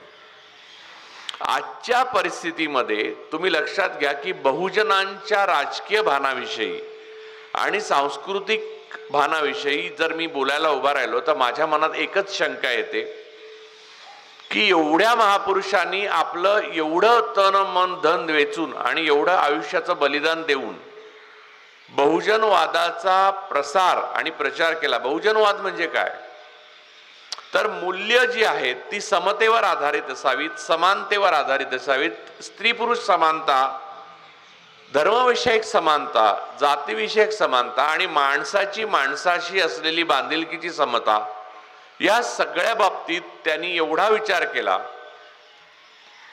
परंतु एवढा विचार या भूमीत पेरल्यानंतर त्यांचीच परंपरा ज्यांनी चालवायला पाहिजे ते बहुजन आज संपूर्णतः म्हणजे काही अपवाद वगळले तर संपूर्णतः ब्राह्मणवादाच्या नादी लागलेले दिसतात. मी माझ्या अनेक मुलाखतींमधनं, लेखांमधनं आणि बोलण्यामधनं पुन्हा पुन्हा पुनरुच्चार केलेला आहे की या देशामध्ये आणि अर्थातच या राज्यामध्ये जेव्हा जेव्हा बहुजनवाद बळकट होतो तेव्हा तेव्हा लोकशाही अवतरते आणि जेव्हा जेव्हा ब्राह्मणवाद बळकट होतो तेव्हा तेव्हा आपल्याकडे हुकुमशाही येते, स्त्री पुरुष समानता नष्ट होते. आणि हे तुम्ही अगदी इतिहासात कुठचाही दाखला घेऊन बघा, म्हणजे बौद्धांचा काळ घ्या, गौतम बुद्धांचा काळ घ्या, छत्रपती शिवाजी महाराजांचा काळ घ्या, त्यानंतर तुम्ही उलटा पकडून बघा, पुष्यमित्र शुंगाचा काळ घेऊन बघा, पेशव्यांचा काळ घेऊन बघा, तुम्ही स्वातंत्र्योत्तर काळामध्ये 70 वर्ष असं एक मनुष्य म्हणत असतो कायम, तर तो काळ घेऊन बघा. आणि आताचा गेला 11 वर्षातला त्याचा प्रताप बघा. तर हा एक हे निदर्शक आहे की बहुजनवाद असतो तेव्हा काय, म्हणजे तुम्हाला आत्ता मी काय बोलतो, काय बोलेन, काय बोलणार नाही, कुणाची नावं घेणार की नाही, की मी मोदी शहांचं नाव घेईन की काय, असे जे अनेक प्रश्न पडतात तसे प्रश्न अगोदर 70 वर्षात कधी पडले नव्हते. आपण कोणाचंही नाव घेऊ शकायचो आणि काहीही बोलू शकायचो आणि आपल्याला हे स्वातंत्र्य आहे याची सुद्धा कल्पना नव्हती. बहुजनांना आदराने वागवण्याची गरज नव्हती कारण बहुजनांचं राज्य होतं. बहुजनांना आदराने वागवण्याची वेळ येते आहे याचं कारण ब्राह्मणवादाचं राज्य आलेलं आहे. म्हणजे आदराने वागवणारे तुम्ही कोण असं विचारणारे हे पुरोगामी परंपरेतले महापुरुष जे होते त्यांना आपण पुन्हा पुन्हा विसरलो. ही माझ्या राज्याची आणि देशाची शोकांतिका आहे. यातली 4ही माणसं, म्हणजे इथे 3 माणसं, छत्रपती शिवाजी महाराजांचं स्वतः कर्तृत्व मी काही सांगण्याची गरज नाही आणि ज्योतिबा फुलेंचंही सांगण्याची गरज नाही, डॉक्टर बाबासाहेब आंबेडकरांचं सांगण्याची गरज नाही आणि राजर्षी शाहू महाराजांचंही सांगण्याची गरज नाही. ते प्रातिनिधिक आहेत, इतर अनेक माणसं आहेत जसं मी ज्यांची नावं घेतली काही. या साऱ्या माणसांनी माणसाला माणसासारखं वागवा एवढं सांगण्याकरता आपलं अख्खं आयुष्य या देशामध्ये खर्ची घातलं. त्यांना ब्राह्मणवादाने सातत्याने विरोध केला. म्हणजे आज जे प्रश्न उभे केले जातात की अरे फातिमा शेख खरंच होत्या का, नव्हत्या, ती निर्मिती आहे. बरं, तो भिडे नावाचा एक गृहस्थ आहे सांगली भागामध्ये, तो तर सांगतो की महात्मा ज्योतिराव फुले देशद्रोही होते आणि त्याच्यावर काहीही प्रतिक्रिया उमटत नाही. हा बहुजनवादाचा पराभव आहे का नाही हे आपण मानणार की नाही की बहुजनांना आपलं राजकीय आणि सांस्कृतिक भान नाही. म्हणजे आपल्या बापाला येऊन आपल्या अंगणात कोणी शिव्या घातल्या तरी सुद्धा आपण हसतमुखाने सहन करतो आणि त्या माणसाची आणि त्याच्या मागे असलेल्या सत्तेचं मांडलिकत्व आपल्याला कधी मिळतं यासाठी लाळ गळवत राहतो. हे राजकीय आणि सांस्कृतिक भान असल्याचं समाजाचं रक्षण आहे. मी अनेकदा म्हणतो की साताऱ्यामध्ये जेव्हा जेव्हा मी डॉक्टर आह साळुंकेंकडे तात्यांकडे जातो तेव्हा माझ्या मनात हे येतं की अरे सातारामध्ये एक महापुरुष ज्याने तत्ववेत्ता म्हणून आणि तत्वज्ञ म्हणून एक स्थान स्वतःचं निर्माण केलं, तो तिथे बसलेला असताना ज्याला बहुजनवादाचं नायकत्व आजच्या काळामध्ये मिळायला पाहिजे, तो तिथे बसलेला असताना बहुजनांची मुलं त्या भिडेच्या नादी लागतायत. याहून मोठा पराभव महाराष्ट्रामध्ये पुरोगामित्वाचा कोणता असू शकतो? आणि हे मी तुम्हाला सांगावं, याहून दुर्दैवाचं दुसरं काय असू शकतं? म्हणजे मी माझ्या जन्माच्या संदर्भात मी बोलतोय. म्हणजे मला हे सांगायला पाहिजे होतं कोणीतरी लहानपणीच, की बाळा, हे आता तुमचं राज्य संपलेलं आहे, आता तुम्ही समतेने वागलात तर तुमचंच राज्य आहे. समता आणि समानता याला तुम्ही मुठमाती देणार असाल तर तुम्हाला गावकुसा बाहेर जावं लागेल. आता परिस्थिती अशी आहे की बहुजनांना परत गावकुसा बाहेर काढतात की काय, अशी मला चिंता वाटायला लागली. आणि खरोखरच चिंता वाटायला लागली. आणि त्या चिंतेला भरपूर आधार आहेत. म्हणजे तुम्हाला सांगतो की छत्रपती शिवाजी महाराजांचा महाराष्ट्रात अपमान होतो. दिवसा अपमान करतात, रात्री अपमान करतात, कोणी अपमान करतात. म्हणजे अभिनेते अपमान करतात. त्या भिडेंचं तर काय बोलूच नाही. त्यांनी 32 मण सिंहासनासाठी सोनं गोळा केलं, ते गेलं कुठे माहित नाही. बरं, छत्रपती शिवाजी महाराजांच्या आयुष्याबद्दलच्या ज्या कथा आहेत, म्हणजे छत्रपती शिवाजी महाराज असं आयुष्य जगले म्हणजे खरं तर इथल्या बहुजनवादाचे ते अधिनायक आहेत, मूळ पुरुष आहेत. आणि बहुजनवादाचेच नाही, ते माझेही मूळ पुरुष आहेत. इथल्या सगळ्यांचे, इथल्या सर्व स्त्रियांचे, पुरुषांचे. इथे काहीतरी स्त्रियांच्या बाबत जाणीव जागृती झाली असेल तर त्याचे ते मूळ पुरुष आहेत. त्याचा उठसूट प्रत्यक्ष राज्यपाल अपमान करतो इथला, तो ब्राह्मण असतो. म्हणजे तो ब्राह्मण आहे म्हणून ब्राह्मणवादी नाही, मी त्याच्यावर येणार आहे. बहुजन हे अधिक ब्राह्मणवादी झालेले आहेत, कारण त्यांना त्यांच्या स्वतःच्या जहागिऱ्या टिकवायच्या आहेत. आणि हेच चालू होतं शिवाजी महाराजांचा उदय होण्या अगोदर. हेच सरदार लोक जे आज मराठे आणि ओबीसी मधले आहेत, जे आपली सरंजामदारी, आपली वतनदारी, आपली पाटीलकी, आपली धनदौलत, आपली अय्याशी ही स्वतंत्रपणे शाबूत ठेवण्याकरता आज निजामशाहकडे जात असत. उद्या अपमान झाला की परवा आदिलशाहकडे जात असत. तिकडे अपमान झाला की कुतुबशाहकडे येत असत. कुतुबशहाने अपमान केला की मोगलांना जाऊन मिळत असत. मग परत हाच प्रवास असा चालू राहील. तशाच पक्षामध्ये जात आहेत आता हे लोक. आणि मोगलांची ताकद वाढली तेव्हा त्यांच्या लक्षात आलं की दिल्ली पुढे आता पर्याय नाही, तर पळ काढून तिकडे दिल्लीला जाऊन मिळाले. हे सगळं मोडून काढलं ते छत्रपती शिवाजी महाराजांनी. पण छत्रपती शिवाजी महाराजांचा पराक्रम तेवढ्यापुरता मर्यादित नाहीये. छत्रपती शिवाजी महाराजांचा पराक्रम हा त्याच्या पुढे सुरू होतो. म्हणजे छत्रपती शिवाजी महाराजांनी अफजल खानाचा कोथळा काढला, त्याची फोटो तर आपल्याला लहानपणापासून दाखवतच आलेले आहेत, म्हणजे चित्र त्याच्यावर काढलेले. तो पराक्रम एक वेगळा आहे, योद्धा म्हणून त्यांचा पराक्रम आहे. पण सामाजिक भान, सामाजिक दृष्टी, इथल्या वतनदार आहे, इथली सरंजामदारी ही मुळावर आलेली आहे बहुजनवादाच्या. याची जाणीव असून पगारावर नोकर म्हणून सगळ्यांना ठेवले. हे छत्रपती शिवाजी महाराजांनी पहिल्यांदा केलं. हे वतन तुझं, आता सांगली तुमचा मतदारसंघ, तिथे आम्ही वळून बघणार नाही. हे जे आजही चालू आहे ना, ते महाराजांनी मोडून काढलं होतं. ते पेशवाईत पुन्हा वागडलं, फोफावलं. मूळ मुद्दा हा आहे की छत्रपती शिवाजी महाराजांच्या चरित्रामध्ये एवढे अद्भुत क्षण ते सर्वांच्या आयुष्यात आहेत. म्हणजे महात्मा फुलेंच्या आयुष्यात आहेत. त्यांच्यावर मारेकरी घातले होते तेव्हा ब्रिटिश शासन होतं आणि महात्मा फुले अत्यंत हुशार मनुष्य होते, चतुर होते, म्हणून वाचले.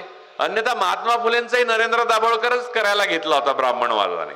असं नका समजू की ब्रिटिश होते म्हणून ब्राह्मणवाद शांत बसला होता.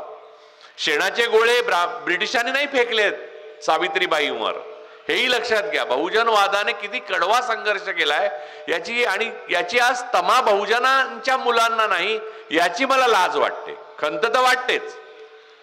खंत वाटणं तर स्वाभाविक आहे. माणूस म्हणून मला खंत वाटते की विचार करणारा माणूस आहे. मला लाज अशासाठी वाटते की हे माझे सहचर होते, हे माझ्याबरोबर वर्गात होते, यांच्याबरोबर मी आयुष्य काढलेलं आहे आणि ते मला आता ब्राह्मणवादाचे व्हॉट्सअप मेसेज फॉरवर्ड करतात. तुम्ही माझ्या लेखनाच्या खाली ट्रोल झालेल्या माणसांची नावं, ट्रोल करणाऱ्या माणसांची क्वचित ब्राह्मण आढळेल. कारण ब्राह्मण मागे राहतात, ते डोक्याने काम करतात, लढायला बहुजनांना पाठवतात, या प्रकारची प्रतिगामित्वाची लढाई. त्यामुळे तुम्हाला असं आढळेल की तुम्हाला असं कळेल की डॉक्टर नरेंद्र दाभोळकर यांची जी हत्या झालेली आहे ती तुम्हाला असं कळेल की ब्राह्मणवादामुळे झालेली आहे, ब्राह्मणवादाच्या विरोधात उभं राहिल्यामुळे झालेली आहे, पण करणारा तुम्हाला बहुजन आढळेल.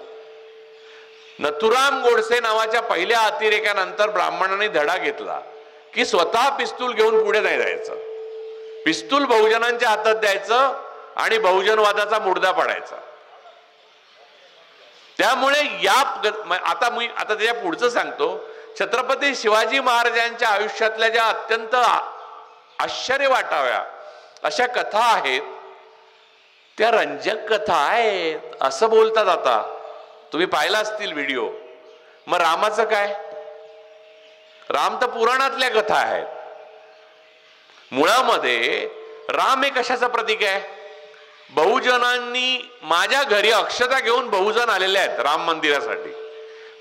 मी आयुष्यभर पाहिलेलं आहे, म्हणजे आता माझं जे काय आयुष्य असेल ते, की पहिल्या विटेच्या वेळेला पासून आतापर्यंत बहुजन ओबीसी मराठे माझ्याकडे आलेले आहेत राम मंदिराचा प्रचार करायला. आता राम मला जास्त माहिती आहे असा मी दावा करू शकतो.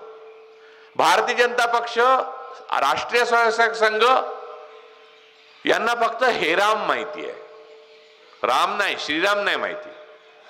कारण रामांच्या बाबतीत असं बोलायचं झालं तर शंभूक, रामराज्यामध्ये शंभुकाचा हत्या झाली आणि त्याला वध म्हणतात. बघा, गांधी वध म्हणतो आणि बोलताना बहुजन माणसं पण वध म्हणून जातात.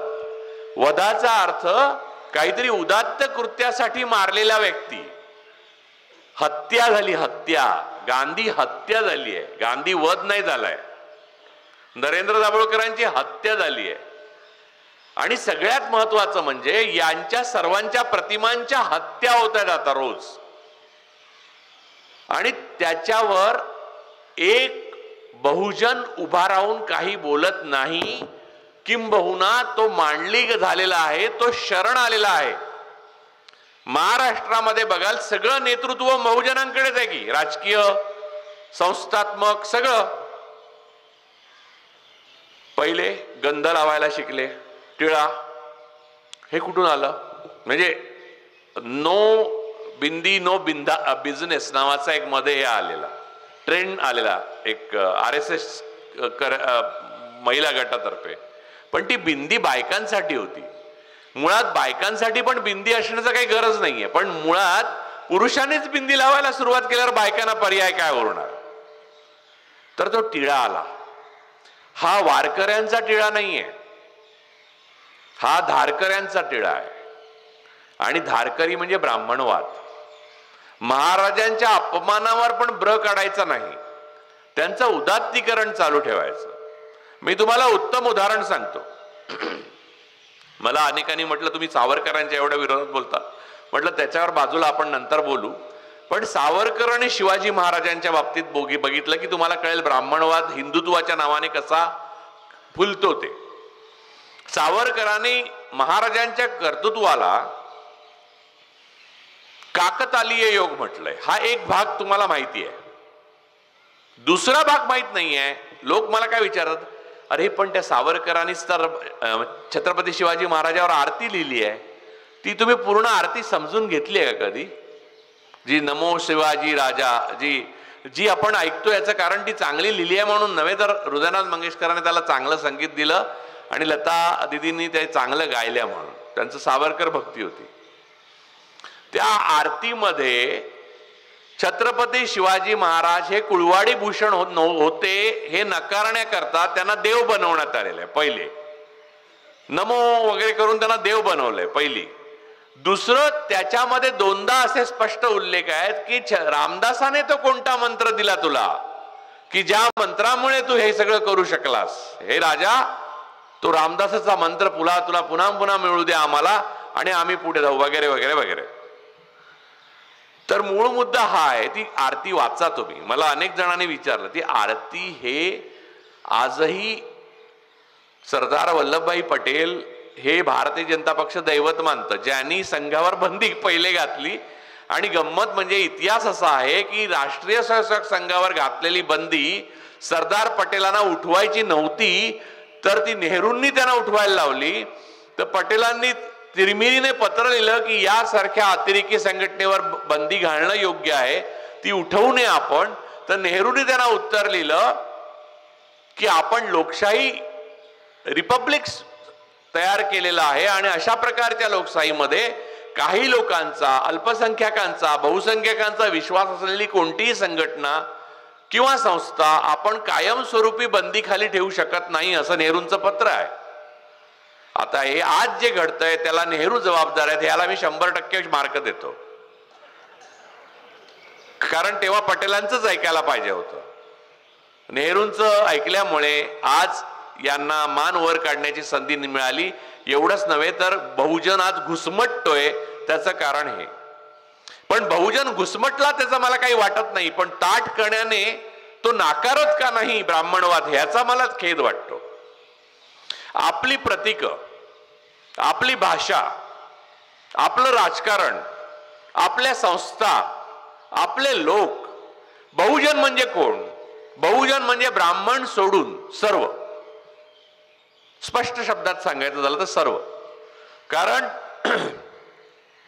कारण राजर्षी शाहू महाराजांना जेव्हा पुराणोक्त मंत्र सांगण्यात येत होते तेव्हा ते राजाराम शास्त्री भागवताने शोधून काढलं आणि सांगितलं तुम्हाला पुराणोक्त मंत्र सांगतात. तर ब्राह्मणाने वेदोक्त मंत्र राहायला नकार दिला राजर्षी शाहू महाराजांना, कारण वेदोक्त मंत्र फक्त ब्राह्मणांसाठी राखीव आहेत. वेद. तर मूळ मुद्दा हा आहे की टिळकाने त्याच्यावर अग्रलेख म्हणजे लेख लिहिलेला आहे, अग्रलेख लिहिलेला आहे की आम्ही शिवाजी महाराजांचा एक अपवाद केला असेल, पण म्हणून प्रत्येकाचा अपवाद नाही करणार. याचा अर्थ ब्राह्मण सोडले तर क्षत्रिय सुद्धा शूद्रच मानतात, आपण नाही मानत. म्हणजे मी जात सोडली असं मी म्हणणं सोपं आहे मला, कारण मीच निर्माण केली, मीच सोडली, मीच खेळतोय दोन्हीकडनं. समोरच्या माणसाला जात सोडण्याला पूर्णपणे स्वातंत्र्य असणं आणि तरीही मी त्याचा आदर करू शकणं ही जात सोडणं. बहुजनांनी हे लक्षात घेतलं पाहिजे की हिंदू नावाचा कोणताही धर्म नाही आणि सनातन नावाचाही कोणताही धर्म नाही. हे मी तुम्हाला ठामपणे सांगतो. कोणत्याही व्यासपीठावर माझ्याबरोबर जर मारामारी नाही म्हणणार मी, कुस्ती वगैरे मी हारू शकतो कारण मी पै नाहीये, पण माझ्याबरोबर वाद करायला जर कोणी बसलं तर वेद, उपनिषद आणि पुराण यांच्यातला भेद जो आहे तो आणि ब्राह्मण सोडून इतर सर्व बहुजन का, हे मी निश्चितपणे सांगू शकेन. परंतु याच गोष्टीची भीती असते. गांधीजींनी पण हेच म्हटलं होतं, चला बसूया आपण बोलू शकतो. तर माणसाचे विचार मारता येत नाहीत, माणसाला मारता येतं, हे खोटं वाक्य आहे. RSS आणि त्यांच्या कंपूने, त्यांच्या ऑक्टोपसनी आणि ह्या सगळ्या संस्कृतीने ब्राह्मणवादाच्या हे सिद्ध केलं की माणूस मेला की त्याचे विचारही त्याचे अनुयायी गळपटून टाकून देतात. दाभोळकरांच्या नंतर अंधश्रद्धा निर्मूलन समितीचं काय झालंय फारसं. त्यामुळे माणसालाच मारला पाहिजे हा विचार ब्राह्मणवादी विचार आहे भारतामधला. विचार काही नाही. आणि हा मी कशाच्या आधारावर बोलतो? लोक म्हणतील तुम्ही हे भावना भडकवताय. मी अजिबात भडकवत नाही, मी अहिंसेच्या आधारावर बोलतो. महात्मा गांधी अहिंसेचे पुजारी होते, निशस्त्र होते, वयोवृद्ध होते आणि कोणत्याही प्रकारचं संरक्षण न घेता ते उभे होते प्रार्थनेला. त्यांना गोळ्या घातल्या. याचा अर्थ हिंसक विचार कोणता आणि मी अहिंसक विचार सांगतो की नाही सिद्धच होतं. आणि त्या गोळ्या घालणाऱ्या गोडसेना आज पूजनीय मानतात. त्याला यशस्वी भाऊ म्हणणारे सावरकर थोर. कारण जात सावरकरांचं आडनाव जर देशमुख असतं, भोसले असतं तर एवढा उदो उदो झाला नसता. त्यांचं खरं सगळं बाहेर आलं असतं. आणि छत्रपती शिवाजी महाराजांचं महानता ही, या 3 महापुरुषांची महानता ही की त्यांच्या चरित्रामध्ये एकही वैगुण्य नाही, अन्यथा त्याचे फ्लेक्सेस लागले असते देशभर. शाखेवर सांगितलं असतं. अर्थात त्यांच्याबद्दल पण गैरसमज पसरवले गेले शाखेवर. आणि भिडेपासून कोश्यारींपासून तो कोण तो नट आहे तो त्याच्यापर्यंत कोणी आता उठतो आणि ह्या महापुरुषाविरुद्ध बोलतो. माझं म्हणणं, महापुरुषाविरुद्ध बोलल्यावर लगेच आपण चिडून जाऊन त्याच्या तोंडाला काळं फासणे हे तत्व नाही. मूळ शोधा, प्रश्न शोधा, उत्तर शोधू नका. त्या माणसाला काळं फासणे किंवा त्याला मारणे हा जर त्याच्यावरचा उपाय असेल तर तुमचाच पराभव झालेला आहे.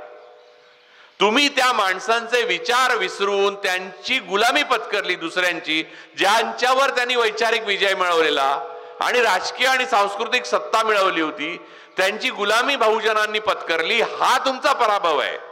त्या विजयापर्यंत जाणं कठीण आहे म्हणून सोपा मार्ग स्वीकारू नका की जाऊन काळं फासू, त्याला उभं राहू देणार नाही. त्याला काही अर्थ नाही. तो ब्राह्मणवादीच मार्ग आहे आणि तोच तुम्ही स्वीकारणार आहात का? म्हणजे तुम्ही गोडसेंचे अनुयायी आहात का? तुम्ही गांधीजींचे अनुयायी असायला पाहिजे बाय डिफॉल्ट. किंवा शत्रूच्या स्त्रीला सन्मानाने परत पाठवलं ही विकृती आहे असं सावरकर म्हणतात. कोणाची विकृती? छत्रपती शिवाजी महाराजांची आणि चिमाजी अप्पांची. ती विकृती असेल तर ती आनंददायक विकृती आहे. ती आत्ता सावरकरांवर एक पुस्तक आलंय न्यू आयकॉन नावाचं, अरुण शौरींचं. ते वाचताना काटा, म्हणजे अरुण शौरी उजव्या विचारसरणींचेच पाईक आहेत, पण त्यांनी आंबेडकरांवर पण अत्यंत वाईट पुस्तक लिहिलं. पण या पुस्तकात सुद्धा त्यांना सावरकरांना वाचवता आलेलं नाही. त्यांनी असं लिहिलंय की 2 संस्थानांमध्ये पूर्वीच्या, म्हणजे फार पूर्वी ऐतिहासिक काळामध्ये राजांबद्दल सावरकरांना आदर होता. याचं कारण असं की तिथली अपंग, डिसेबल्ड आणि चॅलेंजिंग मुलं होती, त्यांना मारून टाकण्यात येत असे, जसं हिटलरच्या नाझी जर्मनीत मारून टाकायचं. माझ्या अंगावर काटा आला. मी विचार पण पुढे करू शकलो नाही.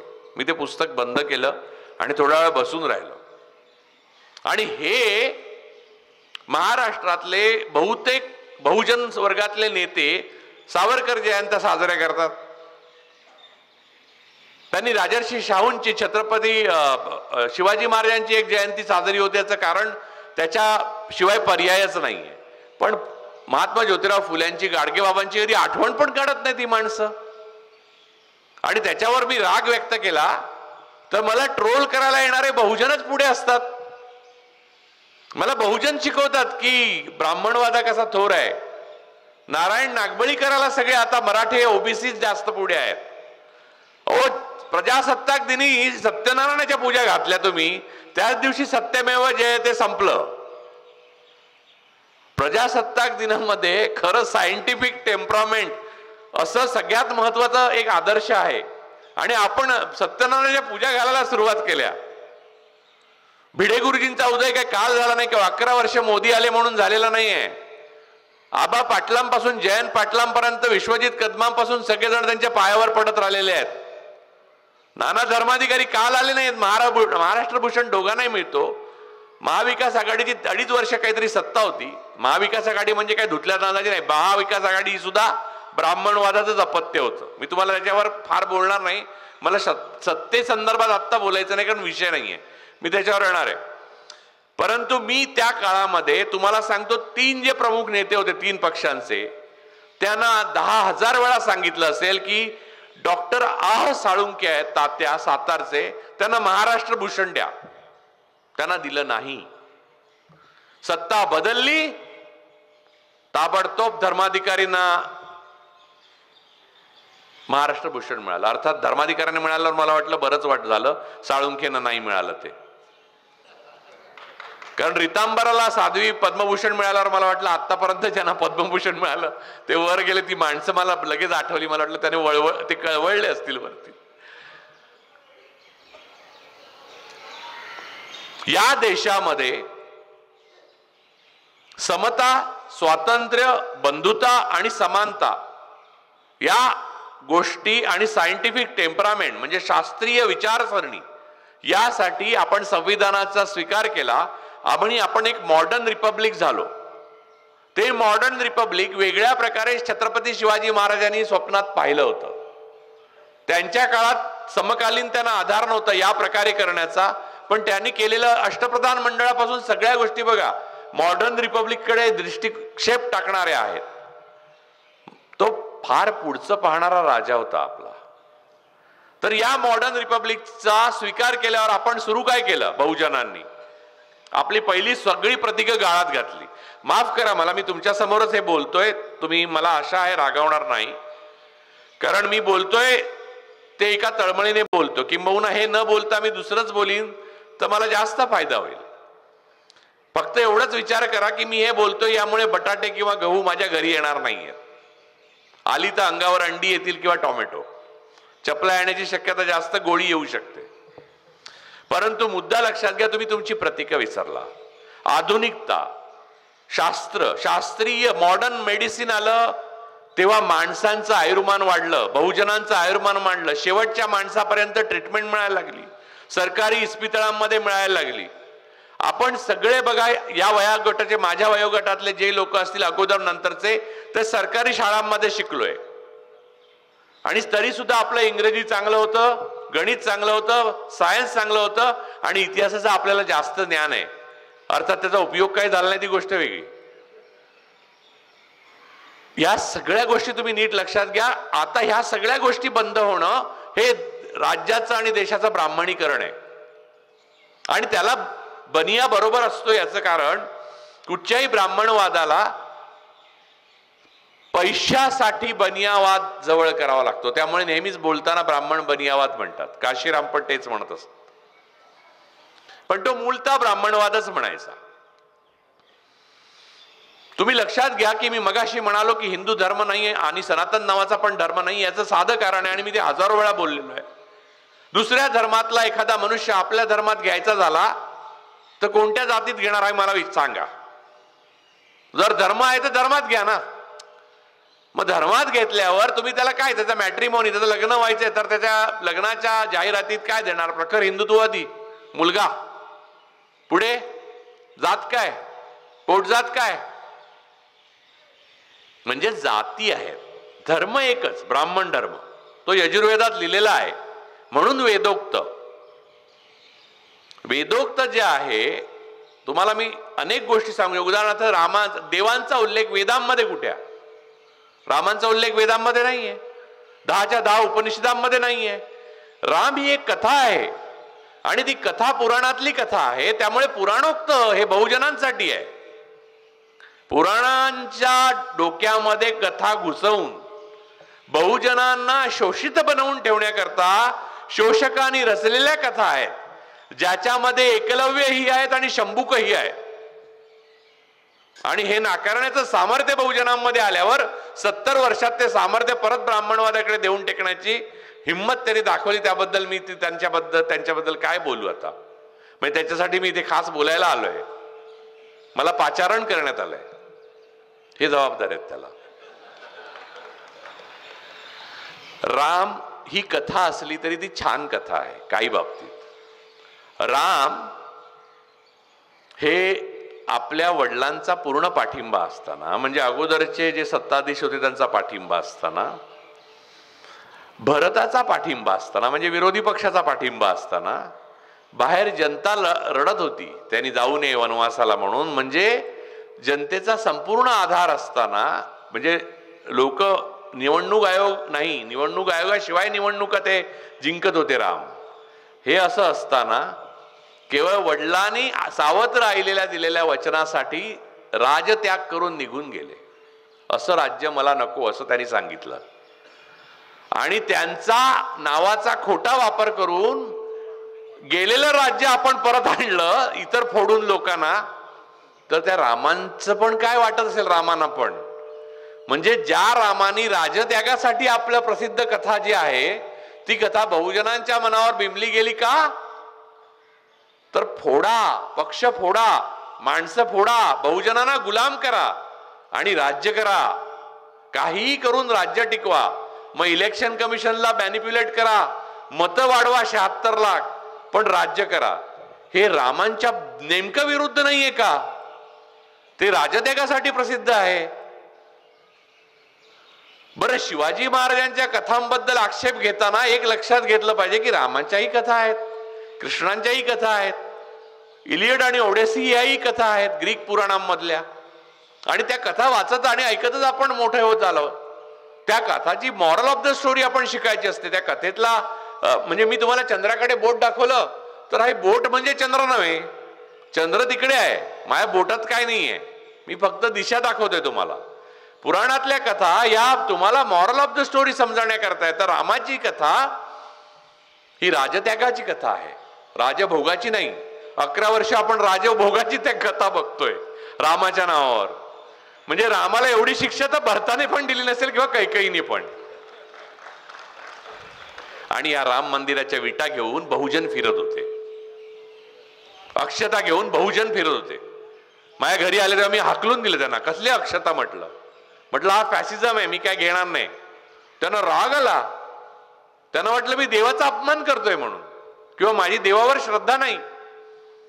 माझी देवावर श्रद्धा आहे किंवा नाही आहे सोडून देऊ आपण, पण देव असेल तर तो एकच असणार, आणि एकच असेल तर तो आपल्या सर्वांना सारखा आहे. मग आपल्यामध्ये देवामुळे भेद होण्याची गरज नाही. बाकी काही काही संपत्तीवर न होऊ शकतो, भावाभावामध्ये. बहुतेक वाद जे आहेत ते सिव्हिल कोर्टातच होतात, कारण भावाभावांमध्येच असतात. ते संपत्तीवर न होतात, देवावर नाही झालेले वाद पाहिजे. कारण देव असेल तर तो एकच आहे. सगळ्यांना त्यांनी म्हणजे याला सूर्यप्रकाश जास्त मिळावा, हा ब्राह्मण आहे याला जास्त सूर्यप्रकाश द्या, बाकी बहुजन आहेत त्यांना कमी सूर्यप्रकाश द्या. जे वडार मंदिर बनवतात त्यांना गाभाऱ्याबाहेर मंदिर बनवून प्राणप्रतिष्ठा झाली की पहिल्यांदा काढावं, हे देव तर ठरवत नसेल, ठरवतो का? मध्ये मी वडारांच्या संमेलनात गेलेलो तेव्हा हे बोलल्यावर वडारांना डोळ्यात पाणी आलं.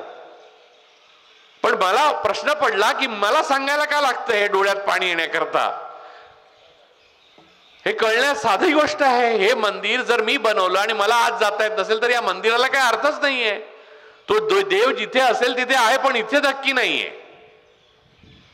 राष्ट्रपती केवळ एका आदिवासी समुदायाचे आहेत म्हणून तुमच्या मंदिरांमध्ये आतमध्ये गाभाऱ्यात येऊ शकत नाही. राष्ट्रपती होऊन महिला असल्यामुळे आणि एका समुदायाचा आदिवासी समुदायाचा असल्यामुळे. मग कुठचा देव? असा देव नसतो. गाडगे महाराजांनी आपल्याला शिकवलंय असा कधी देवच नसतो. आणि एवढा जर हिंदू एकवटायचा असेल तर सगळ्यांची मुंज करा की. म्हणजे बहुजन म्हणतात करा ना करा ना करा, अरे मुंज नाकारा, करा काय? त्यात काही अर्थ नाहीये. जगातल्या कुठच्याही मंत्राने कोणी बराबिरा होत नाही, हे लक्षात ठेवा. कुठेही जाऊन बोकड कापल्याने किंवा रेडे कामाख्या देवीला कापल्याने सत्ता मिळते किंवा टिकते, हा भ्रम आहे. लक्षात घ्या, ज्याने रेडे कापले त्यांच्या रेड्यांचे जीव गेले, त्यांची सत्ता पण गेली, आणि आता त्यांचाही जीव जातोय सत्ता गेली म्हणून. बहुजनांना भ्रम होतो की ही विधी केली, हा मंत्र म्हणतो. ब्राह्मणाला सगळे मंत्र माहिती आहेत. काय माहिती आहे मंत्र? पेशवे 40शीच जायचे का? कारण चाटणी उठणी आणि मग संकष्ट्या आणि मग अभिषेक आणि मग तिकडे पेशवे निवर्तले का? तापामुळे, ज्वर, कारण अँटीबायोटिक्स नव्हते. त्यामुळे चाटणी उठणी आसव आणि मंत्र यांच्यामध्ये कोणत्याही मोठा बळ पॉवर असं काही नाहीये हो. आणि तुम्हाला अधिक महत्वाचं सांगायचं म्हणजे बऱ्याच जणांना ब्राह्मणांची भीती वाटते, ब्राह्मणवादाचा कौतुक वाटतं. याचं कारण वर्षानुवर्ष, शतकानुशतक, महिन्यानुमहिने ते ग्रंथ वाचण्यापासून तुम्हाला वंचित ठेवलंय. आणि आजच्या ब्राह्मणांना ब्राह्मणवादाचं कौतुक वाटतं याचं कारण ब्राह्मणांनीच ते वाचलेले नसतात. त्यामुळे त्यांना माहीतच नाही की त्याच्यात काय लिहिलंय ते. त्याच्यामध्ये लिहिलेलं इतकं हास्यास्पद आणि आपण छोटे होतो ते, म्हणजे आपण लहान असताना परिकथा वगैरे वाचायचो, म्हणजे आमच्या लहानपणी तरी वाचायचो. तेव्हा स्क्रोल वगैरे करायला मोबाईल नव्हता. म्हणजे रेडिओ सुद्धा बटनाकडे बघितलं तरी बाबा डोळे मोठे करायचे. अशा परिस्थितीत आम्ही वाढलो. तर तेव्हा त्या परिकथांच्या पेक्षाही सामान्य दर्जाची स्तोत्र मंत्र आहेत ते. आणि ते सांगायला तुम्हाला, म्हणजे आता मी तुम्हाला एक सादर सांगतो, एका संस्कृत मध्ये बोलू आपण. एक संस्कृत श्लोक घेऊ. साधा आपल्याला जो पहिला शिकवला जातो तो श्लोक आहे. अष्टादश पुराणेषु व्यासस्य वचनं द्वयं परोपकाराय पुण्याय पापाय परपीडनम आकाशात पतितं तोयम यथा गच्छति सागरम सर्व देव नमस्कारा केशवम प्रति गच्छति. आता हे येऊन असं म्हटलं तर वाटेल काहीतरी झालं, शुद्धीकरण झालं, आपल्या घराचं शुद्धीकरण झालं. चूक. त्याच्यात काय म्हटलं, काय 18 पुराणांमध्ये जे काही सांगितलं ते एवढंच आहे की परोपकार हे पुण्य आहे आणि परपीडन हे त्रास पाप आहे. आणि तुम्ही कुठेही नमस्कार करा, जसं समुद्राला सगळ्या नद्या मिळतात तसा कुठेही नमस्कार केला तरी तो शेवटी केशवाला पोचतो. केशवाला म्हणजे एक परमेश्वराला. केशव म्हणजे केशव बळीराम हेडगेवार नव्हे. हा, नाही तर उद्यापासून सगळं ते सांगायला लागतील बहुजन. बघा आधीच लिहून ठेवलंय. आपली प्रतीक ही अधिक मोठी होती, बहुजनांची प्रतीक ही कधी अधिक मोठी होती. छत्रपती शिवाजी महाराजांसमोर ब्राह्मण नमते झाले याचं कारण त्यांच्याकडे ताकद होती. डॉक्टर बाबासाहेब आंबेडकरांकडे विद्येची ताकद होती. महात्मा ज्योतिराव फुल्यांकडे तर्काची ताकद होती. विद्येची तर होतीच आणि धनाची पण होती. आणि राजर्षी शाहू महाराज स्वतः राजे होते. म्हणून त्यांच्या समोर शोषक तुमचे काही काळ असे राहिले की मला अनेक लोक सांगतात की अरे असं नाही, डॉक्टर बाबासाहेबांबरोबर पण आपल्या बरोबरचे आपल्यातले लोक होते, मग फुल्यांबरोबर पण होते आणि महाराजांबरोबर पण होते. कारण बलवान जो आहे त्याच्याबरोबर हे नेहमीच असतात. त्यात नवीन काय? ते बलवान नसताना तुमच्या बरोबर आहेत का? तर नाही. आता ते तुमच्या महापुरुषांचा अपमान करायला धजवायला लागले. आता तुमच्या प्रतीकांचा अपमान करू लागले. आणि आपल्या स्त्रिया, बहुजनांच्या स्त्रिया या सावित्रीबाईंच्या शाळेकडे पाठ फिरवून अथर्व शीर्ष म्हणायला देवळासमोर बसायला लागल्या, तेव्हा बहुजनवाद बुडला. सावित्रीबाई फुले याच सरस्वती आहेत, त्यांचंच वंदन केलं पाहिजे आपण. हे जे आत्ता स्तोत्र मगाशी लागलेलं या कुंदेन तुषारहार धवला या शुभ्र वस्त्रा, हे आम्ही लहानपणी कायम म्हटलंय हो. मला पहिले कळायचंच नाहीये. त्याच्यात निशेष जाड्या पहा असं एक मय आहे.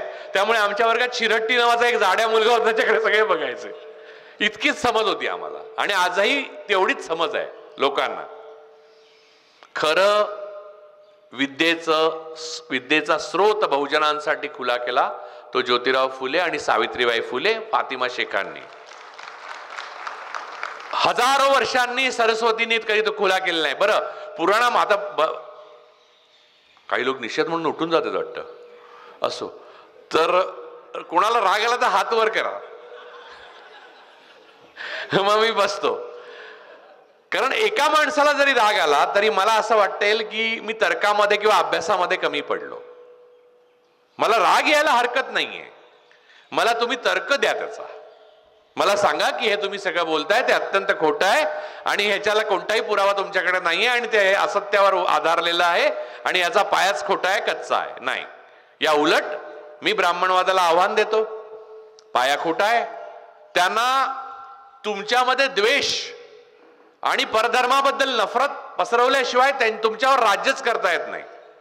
सृजनाची महतीच नाही. जावेद अख्तर फार सुंदर बोलले, या लोकांमध्ये, उजव्या लोकांमध्ये कवीच निर्माण होऊ शकत नाही कारण सृजनच नाही. तुकाराम होईल का हो यांच्यामध्ये? नाही होणार तुकाराम महाराज. आणि तुकारामांना पुष्पक विमान येतं, बाजीरावांना नाही येत. याची काय गंमत आहे ती?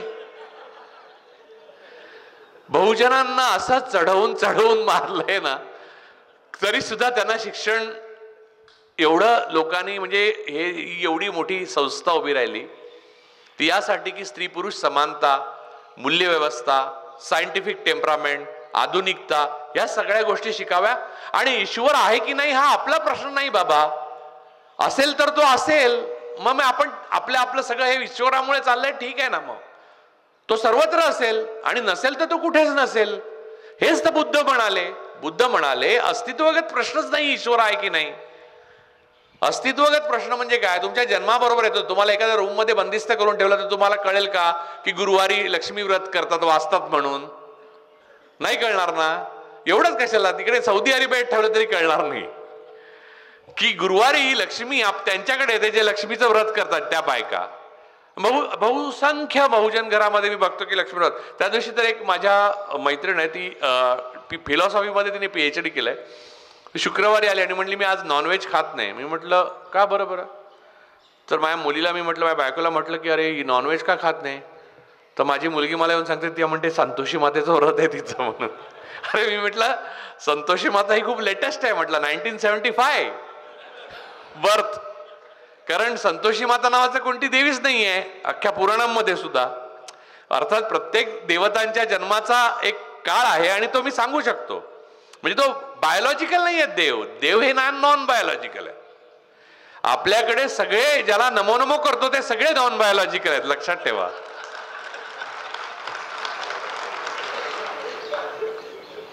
त्यामुळे मी तिला सांगितलं समजावून की असं नाही. ती म्हणाली की काय आहे की मला ना तुझं म्हणणं पटतंय, पण आता मी एवढं व्रत केलंय तर अजूनच 2 शुक्रवार राहिले, तेवढे करून टाकते म्हणली. त्याचं काय फळ मिळायचं ते मिळेल. म्हणजे अजून 2 पावलं पुढे गेलात का तुम्ही दरीत पडणार आहात. तर चालणार आहात का पुढे अजून 2 पावलं? आता तुम्ही दरीच्या 2 पावलं फक्त अलीकडे उभे आहात. मागून धक्का पण द्यायची गरज नाही, तुम्ही स्वतःच चाललात. मला कळत नाही की सांगलीमध्ये मनोहर कुलकर्णी नावाचा मनुष्य आपलं नाव संभाजी भिडे घेऊन आपलं न झालेलं शिक्षण लपवून अधिक शिक्षित असल्याचं बहुजनांमध्ये पसरवून कसं काय शिवाजी महाराजांचं नाव घेऊन तुम्हाला गंडवू शकतो? आणि त्याच्याविरुद्ध ब्र काढत नाहीत माणसं. आणि बहुजन मुलं मला धमक्या देतात, तुम्हाला मारतो, तुम्ही दाखवा, सांगा कुठे. रात्री बेरात्री फोन करतात. बरं, त्यांना समजावून सांगण्याच्या पलीकडे गेलेले असतात. आई वडील काय करतात त्यांचे?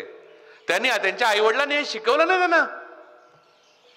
महात्मा फुले हे देशाचे शत्रू होते असं जे त्या दिवशी त्याने म्हटलं, त्या दिवशी तरी तुम्हाला तो देशद्रोही वाटला पाहिजे होता, बहुजनद्रोही तर वाटला पाहिजे होता. भिडेंबरोबर सगळे ब्राह्मण गेले, मी मान्य केलं असतं. एकही जात नाही. सगळे ब्राह्मण अमेरिकेला जातात. त्यांच्याबरोबर किल्ले चढायला ओबीसी आणि मराठे जातात. कारण हे भिकेचे डोहाळे ब्राह्मणांना लागूच शकत नाही. ते हुशार आहेत. बघा, एवढं सगळं करून वक्ता म्हणून मी चालू की नाही तुमच्याकडे. आणि म्हणजे जे तुमचंच ज्ञान आहे मी तुम्हालाच सांगतोय, विकतोय परत. याहून भारी काय असू शकतं? हे म्हणजे गाईलाच तिचं दूध विकण्यासारखं आहे. आज ते करायला मी आलोय खास देवगी औरंगाबाद पर्यंत. म्हणजे यातूनच ते निर्माण झालंय. ब्राह्मणाने मंत्र म्हटले म्हणजे खरे. माझे वडील आता 12 सप्टेंबरला गेले. खूप त्याने म्हणजे मी खूप वाईट परिस्थिती काढली. 4 वर्ष त्यांना कॅन्सर बरोबर झुंजताना मी पाहिलं. आणि तेव्हा मला रोज वाटायचं की दुसऱ्या दिवशी सकाळी की त्यांचा आदल्या दिवशी जो खर्च झाला तो आता उद्या मी करू शकेन का? झोप यायची नाही मला मुळात निद्रानाश आणि ठेवा. पण ते गेल्यावर त्यांनी लिहून ठेवलं होतं की माझा सर्व विधी व्यवस्थित, कारण माहिती होतं की माझ्याकडनं काही कमी जास्त होण्याची शक्यता आहे.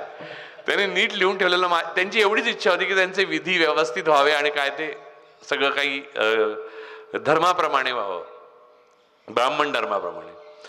तर मी त्यांची इच्छा होती. तर मला बोलायला काय आधार नव्हता. माझ्या बायकोने पण सांगितलं, माझ्या मुलीने पण सांगितलं, सगळेच जण आले आणि त्यांनी केलं आणि ते चालू होतं. मला सगळंच पाठ आहे, माहिती आहे आणि त्याच्यात काही अर्थच नाही आहे हेही मला माहिती आहे. परंतु ते सगळं ऐकताना माझ्या असं लक्षात आलं, आपण जन्मतो ते आपण मरतो. इथपर्यंत आपल्याला माहीत असलेलं ज्ञान ऐकवायला आपण ब्राह्मणाला बोलावतो. कित्येक वेळा आपला शरीर धर्म काय आहे हेच ब्राह्मण संस्कृत मध्ये बोलत असतो. त्यालाच माहित नसतं काय आहे ते. अरे, या प्रकारची मानसिक आणि बौद्धिक गुलामगिरी पासून तुम्हाला तोडायला, महिलांना तोडायला ही महापुरुष कमी पडले. अजून जन्माला यायला पाहिजेत असं वाटतं का? वाट बघताय त्यांची काही यांचं लिखले. माझं म्हणणं, यांचं लिखाण जरी प्रत्येकाने आपल्या घरात मुलांना कंपल्सरी वाचायला लावलं ना तरी बऱ्याच गोष्टी बदलल्या असत्या. नाही, आता जरा लेट झालाय. म्हणजे आता घड्याळाचा नाही, कॅलेंडरचा. आता लेट झालाय, सत्ता बदलली आहे, त्यामुळे 11 वर्ष तुम्ही गुलामगिरीत आहात हे तुम्हाला सांगायला आलो होतो मी. आणि या गुलामगिरीचा फास तुमच्या भोवती अधिक जोरात येतोय. तुमचा शत्रू अब्दुल नाहीये, अब्दुल मित्र आहे तुमचा. इस्लाम मी नाही म्हणत आहे, विवेकानंदाने लिहून ठेवलंय, इस्लामचा भारतात तलवारीने प्रसार फार थोडा झाला. सर्वात जास्त प्रसार आपल्या जाती व्यवस्थेमुळे झाला. आणि इस्लाम हा ब्राह्मणवादाला शत्रू का वाटायला लागला, तो याच कारणाने. ख्रिश्चॅनिटी पण ब्राह्मणवाद गोळवलकरांनी शत्रू लिहून ठेवले. इस्लाम, ख्रिश्चन, कम्युनिस्ट सगळे तिघेही वेगवेगळे दोष असतील तिघांमध्ये, पण तिघेही ब्राह्मणवादाच्या जाती व्यवस्थेला मारतात, हे लक्षात घ्या. आणि ही जाती व्यवस्था नष्ट होऊन सत्तेत असलेले मुसलमान जाती नाकारल्या आणि आपण मुस्लिम झालो तर पद मिळतं. बरं, मुसलमान राजे आपल्याकडे होते. आता मोगलांची सत्ता होती 7च्या. बहुजनांच्या डोक्यात जी आत्ता जे इंजेक्शन दिली जात आहेत त्याच्यावर आपण थोडंसं बोलूया. एवढे वर्ष औरंगजेबापर्यंत, औरंगजेबासारख्या क्रूरकर्म्यापर्यंत सत्ता मोगलांची होती आपल्याकडे. त्या काळामध्ये हिंदू सगळे पदावर होते. औरंगजेबाकडे पण सगळे ॲडमिनिस्ट्रेशनमध्ये हिंदू होते. त्याने अजिबात मुसलमान वगैरे करण्याची अट घातली नाही की नोकरी देईन, मुसलमान झाला तर नोकरी. तो घालू शकला असता, त्याने घातली नाही. अकबराने नाही घातली. अकबराने उलट, आणि जेवढी मंदिरं पाडली तेवढी मंदिरांना दान दिल्याचं पण लक्षण. आणि ते मध्ययुग होतं, तेव्हाची सगळी प्रतीकं तशीच्या तशी स्वीकारायची पण नसतात. आपण ब्रिटिश आले, ब्रिटिशांनी जर एक हुकूम काढला असता, सर्व ब्राह्मण जर ख्रिश्चन झाले नाहीत तर सर्वांना सरकारी नोकरीत घेता येणार नाही.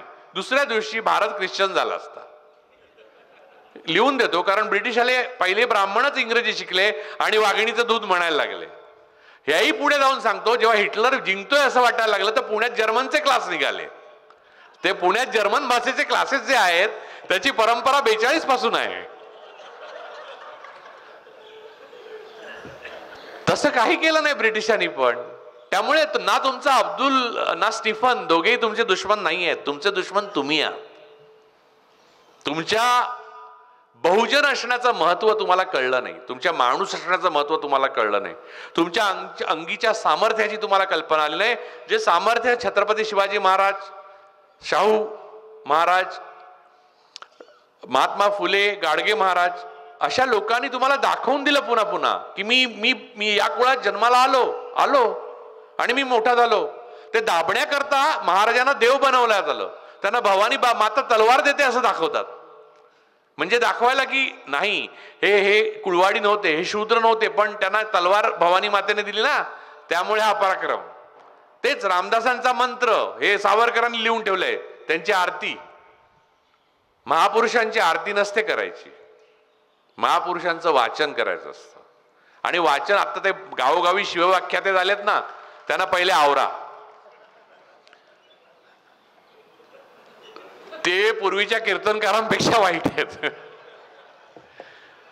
ते अशाने शिवाजी महाराजांना दुसरा राम बनवतील. ते त्यांचं मंदिर बनण्याकरता विटा घेऊन निघतील परत मुलं. असं नका करू. छत्रपती शिवाजी महाराजांकडनं जो संदेश घ्यायचा आहे तो सामर्थ्य आल्यावरही करुणा आणि लोकशाही आपल्या अंगातनं गेली नाही पाहिजे. डॉक्टर बाबासाहेब आंबेडकरांचा तोच संदेश आहे. म्हणून त्यांनी पुणे करार केला गांधीजींचा जीव वाचवण्याकरता. आणि संविधान जेव्हा बनवलं गेलं, संविधानात खूप लोक होते हो, म्हणजे असं खूप सांगतात संविधान सभेत खूप लोक होते. त्यातल्या प्रत्येक माणूस हा ते कष्ट वगैरे करायच्या ह्याच्यात नव्हता. प्रत्येक माणसाची वेगळी कारणं होती. एकट्या बाबासाहेबांनी आजारी असताना सुद्धा, तब्येत बरी नसताना सुद्धा 18 तास खरे 18 तास कपडे न बदलता लिहित बसले, वाचली पुस्तकांची ती बनवली. त्यामध्ये सर्वात जास्त सोयी सुविधा त्यांनी स्त्रिया आणि ब्राह्मणांनाच दिल्या. सूड नाही घेतला त्यांनी. मला त्यांच्यासारखा माणूस, महापुरुष इतिहासात दुसरा फक्त नेल्सन मंडेला आढळला, ज्याने गोऱ्यावर सूड नाही घेतला. म्हणजे बाबासाहेब असं करू शकले असते, यानंतर जे ज्या पद्धतीने पेशवाईमध्ये दलितांना महारांना वागवण्यात येत असे किंवा अतिशूद्रांना वागवण्यात येत असे, त्याप्रमाणे आता मॉडर्न रिपब्लिकमध्ये सर्व ब्राह्मणांना वागवण्यात येईल असं लिहिलं असतं, काय झालं असतं भारताचा इतिहास. परंतु डॉक्टर बाबासाहेब आंबेडकरांची करुणा, मोठेपणा, छत्रपती शिवाजी महाराजांची करुणा, मोठेपणा, फुलेंचं, सावित्रीबाई फुले तर प्लेगच्या साथीमध्ये, आता तुम्हाला सांगतो, लोक मला शिवाय घालतात ते बोलतो म्हणून, तरी सांगतो. सावित्रीबाई फुले प्लेगच्या साथीमध्ये पुण्यातल्या लोकांची सेवा करताना स्वतः प्लेग होऊन मृत्यू पावल्या. चापेकरांनी काय केलं? चापेकरांनी आता जो कोविड आला होता तेव्हा क्वारंटाईनच्या संदर्भातले जे लॉ जाहीर झाला, तो लॉ आणला, तो कायदा रँडने आणला. तो रँड हा अतिशय चांगला माणूस असा चापेकरांनीच लिहून ठेवलाय, तुम्ही गुगल करा. तो अतिशय चांगला मनुष्य आहे, परंतु काय करतो सांगतो. तो पुण्यामध्ये रँडने अशी मोहीम काढली क्वारंटाईन करण्याकरता, उंदरामुळे प्लेग पसरायचा आणि त्यामुळे मृत्युमुखी पडायचे. तरुण विधवा झालेल्या आलवणात बसायच्या बायका, त्यांनी तरी रँडचं ऋण मानलं पाहिजे. तर तेव्हा दगडूशेठ गणपती नव्हते, अथर्वशीर्ष वगैरे काय व्हायचं नाही, घराघरात गणपती होते आणि त्या गणपतीकडे गुळ खोबरं ठेवलं जायचं. ब्राह्मणांच्या घरात गणपती होते, कृष्ण होते, कोण होते, जे काय देव मानाल किंवा तुमचा कुलदैवत असेल त्याच्याकडे गुळ खोबरं ठेवलं झालं. आणि ते गुळ खोबरं खायला तेव्हा त्या काळची घडं वाडे तुम्ही लक्षात घ्या, त्या बिळं करून उंदीर यायचे. त्यामुळे रँडने कठोरपणे कायदा अंमलात आणला आणि देवघरात पहिले बघायला सुरुवात केली त्याच्या शोजीरांनी की तिथे गुळखोबऱ्याचे ते उंदीर आहेत का, आणि तिथे क्वारंटाईन करायला सुरुवात केली जेणेकरून प्लेग पासून बचाव व्हावा. तर चापेकरांनी लिहून ठेवलंय की रँड भला माणूस होता, परंतु धर्मामध्ये व्यत्यय आणल्यामुळे त्याला मारण्याखेरीज आम्हाला पर्याय उरला नाही. हे कोणतं क्रांतिकारत्व? म्हणजे प्लेगने माणसं मेली तरी चालेल, धर्माने मेली, प्लेगने माणसं मेली चालेल, धर्म वाचला पाहिजे. धर्म कुठचा? ब्राह्मण धर्म. परत त्यांनी त्याच आत्मचरित्रामध्ये चाफेकरांनी, थोरल्या चाफेकरांनी लिहून ठेवलं, आणि तुम्ही गुगल करा, चाफेकर येणार लगेच, ते आहे गुगलवर. त्यांनी लिहून ठेवलंय की एक त्यांच्या नात्यातला मनुष्य ब्राह्मणच होता, त्याने जरा उशिरा लग्न केलं. धर्म मोडतो म्हणजे काय? आम्ही ठरवलं की त्याच्या लग्नाच्या मंडपावर आग टाकायची. एवढंच काय, तर लोकमान्य टिळक सुद्धा धर्माच्या बाहेर काम करतात म्हणून त्यांना मारायचं ठरवलं होतं चापेकरांनी. हे लिहून ठेवलंय त्यांनीच, आम्ही संधीची वाट बघत होतो. आणि असे अनेक सुधारक म्हणजे आगरकरांबाबत पण त्यांनी म्हणजे लिहिलंय. तर आता मुद्दा हा आहे की आता सावित्रीबाई फुले यांनी यातलं काही केलं नाही. त्यांनी फक्त सेवा केली प्लेगच्या आजारांची, आणि त्या सेवेमध्ये त्यांनी आपलं बलिदान दिलं. त्या अगोदरच्या आयुष्यात त्यांनी तिथल्या स्त्रियांना पुण्यामधल्या शिकवण्याकरता शेणाचे गोळे खाल्ले ब्राह्मणांचे, सनातन्यांचे. हेच सनातन धर्म सांगतात ना, त्या सनातन्यांचे शेणाचे गोळे खाल्ले. आणि त्या काळात ब्राह्मण स्त्रियांची स्थिती फार अवनत होती. त्यांना तारुण्यात वैधव्य यायचं, कारण मंत्रोपचार आणि आसव चाटणाने काय बरा व्हायचे नाहीत पुरुष. तेव्हा इंजेक्शन वगैरे काय आली नव्हती, मॉडर्न मेडिसिन नाही, त्यामुळे ते लवकर जायचे. आणि मग आयुष्यभर तिला एखाद्या म्हणजे डोक्यावरचे केस काढून लाल, त्या काही सिरियलमध्ये वगैरे तुम्ही बघत असाल त्याचं ग्लोरिफाईड व्हर्जन, आलवण म्हणजे ते लाल लुगडं नेसून त्यांना आयुष्य काढायला लागायचं. तर त्यांचा संपर्कात येणारा एकच पुरुष म्हणजे न्हावी, जो केस त्यांचे काढायला यायचा. कधी कधी शरीर धर्माच्या स्वाभाविकतेला बळी पडून त्या स्त्रिया गरोदर व्हायच्या. मग त्यांचा गर्भपात करण्याकरता अत्यंत भयंकर मार्ग अवलंबले जायचे. त्याच्यात कित्येक स्त्रिया मृत्युमुखी पडायच्या, अत्यंत वेदनादायक आणि हृदयद्रावक असे मृत्यू व्हायचे. तर त्यांना ते बाळ जन्माला आल्यावर कुठे ठेवायची हा प्रश्न पडू नये म्हणून फुल्यांनी पाळणा ठेवला आपल्या घराच्या बाहेर, आणि तिथे त्या पाळणा ठेवायची सोय केली. डॉक्टर बाबासाहेब आंबेडकरांनी 8 तासाची ड्युटी, जी आता नारायण मूर्ती वगैरे काढू इच्छितात ना तुमच्या हातातनं, ती 8 तासाची ड्युटी, लीव, नंतर बाळणपणाची रजा, त्यांनी असं बघितलं नाही ही ब्राह्मण आहे, हा बनिया आहे, हा राजपूत आहे, हा क्षत्रिय आहे. पण ह्या सगळ्याचा बहुजनांना विसर पडला. मी ब्राह्मणवादालाच दोष देत नाही आणि ब्राह्मणांनाही दोष देत नाही. सगळे ब्राह्मण वाईट नाहीत आणि सगळे बहुजनही वाईट नाहीत. सगळे ब्राह्मण चांगले नाहीत आणि सगळे बहुजन चांगले नाहीत. मुद्दा हा आहे की दोष द्यायचा झाला तर मी बहुजनांना देतो. कारण बहुसंख्य बहुजनांनी, ओबीसींनी आणि शूद्र अतिशूद्रांनी या बहुजनवादी महापुरुषांशी गद्दारी केलेली आहे आजच्या दिवशी. आणि त्या गद्दारीची फलश्रुती म्हणून या 11 वर्षांची गुलामीत आपण खितपत पडलेलो आहोत. मला गुजराती मित्र म्हणतात आम्ही 23 वर्ष दुरुस्ती करत जा. मी म्हटलं ठीक आहे, मी आज तुमच्याकडे दुरुस्ती केली, यानंतर गुजरात 23 वर्ष आणि भारत 11 वर्ष असं म्हणेन. हे दूर करणं, हा अंधकार दूर करणं तुमच्या हातात आहे. तुमची ही प्रतीक आहेत. तिथे तुमच्यात हिंमत पाहिजे. जर महात्मा फुलेंचं मोठेपण आणि सावित्रीबाई फुलेंचं मोठेपण आज सांगणार असू आपण, तर तुम्ही काय करताय? अथर्व शीर्ष म्हणणाऱ्या महिलांपुढे उभं राहून तुम्हाला सांगण्याची ताकद पाहिजे की बाई ग, सरस्वती आली नव्हती तुला शिकवायला, तुला सावित्री आली होती. मग ती ब्राह्मण असो, क्षत्रिय असो, मराठा असो, कुणबीण असो, ओबीसी असो, लोहार असो, सुतार असो, कोणी असो, महिला असेल तर तिला शिकवायला कोण आलं होतं? हे एकच नाही, अशा 50 गोष्टी आहेत तुमच्याकडे प्रतिकांच्या. आज ब्राह्मणवादाचा इतका सर्वदूर प्रभाव माजलाय. ते 16 होतं ना, तसं आता मुलांना अंडीच बंद केली जेवणातली दुपारची. अरे बाबा, अंड्याचा काय दोष?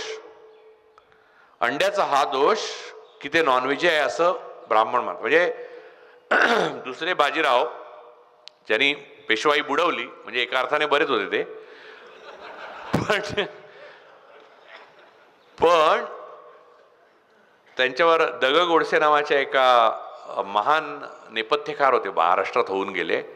त्यांनी नांगी असलेले फुलपाखरू नावाचं त्यांचं पुस्तक आहे. ते आता बाजारात नाही आहे, माझ्याकडे आहे, पण मी त्याची झेरॉक्स मारून ठेवली आहे.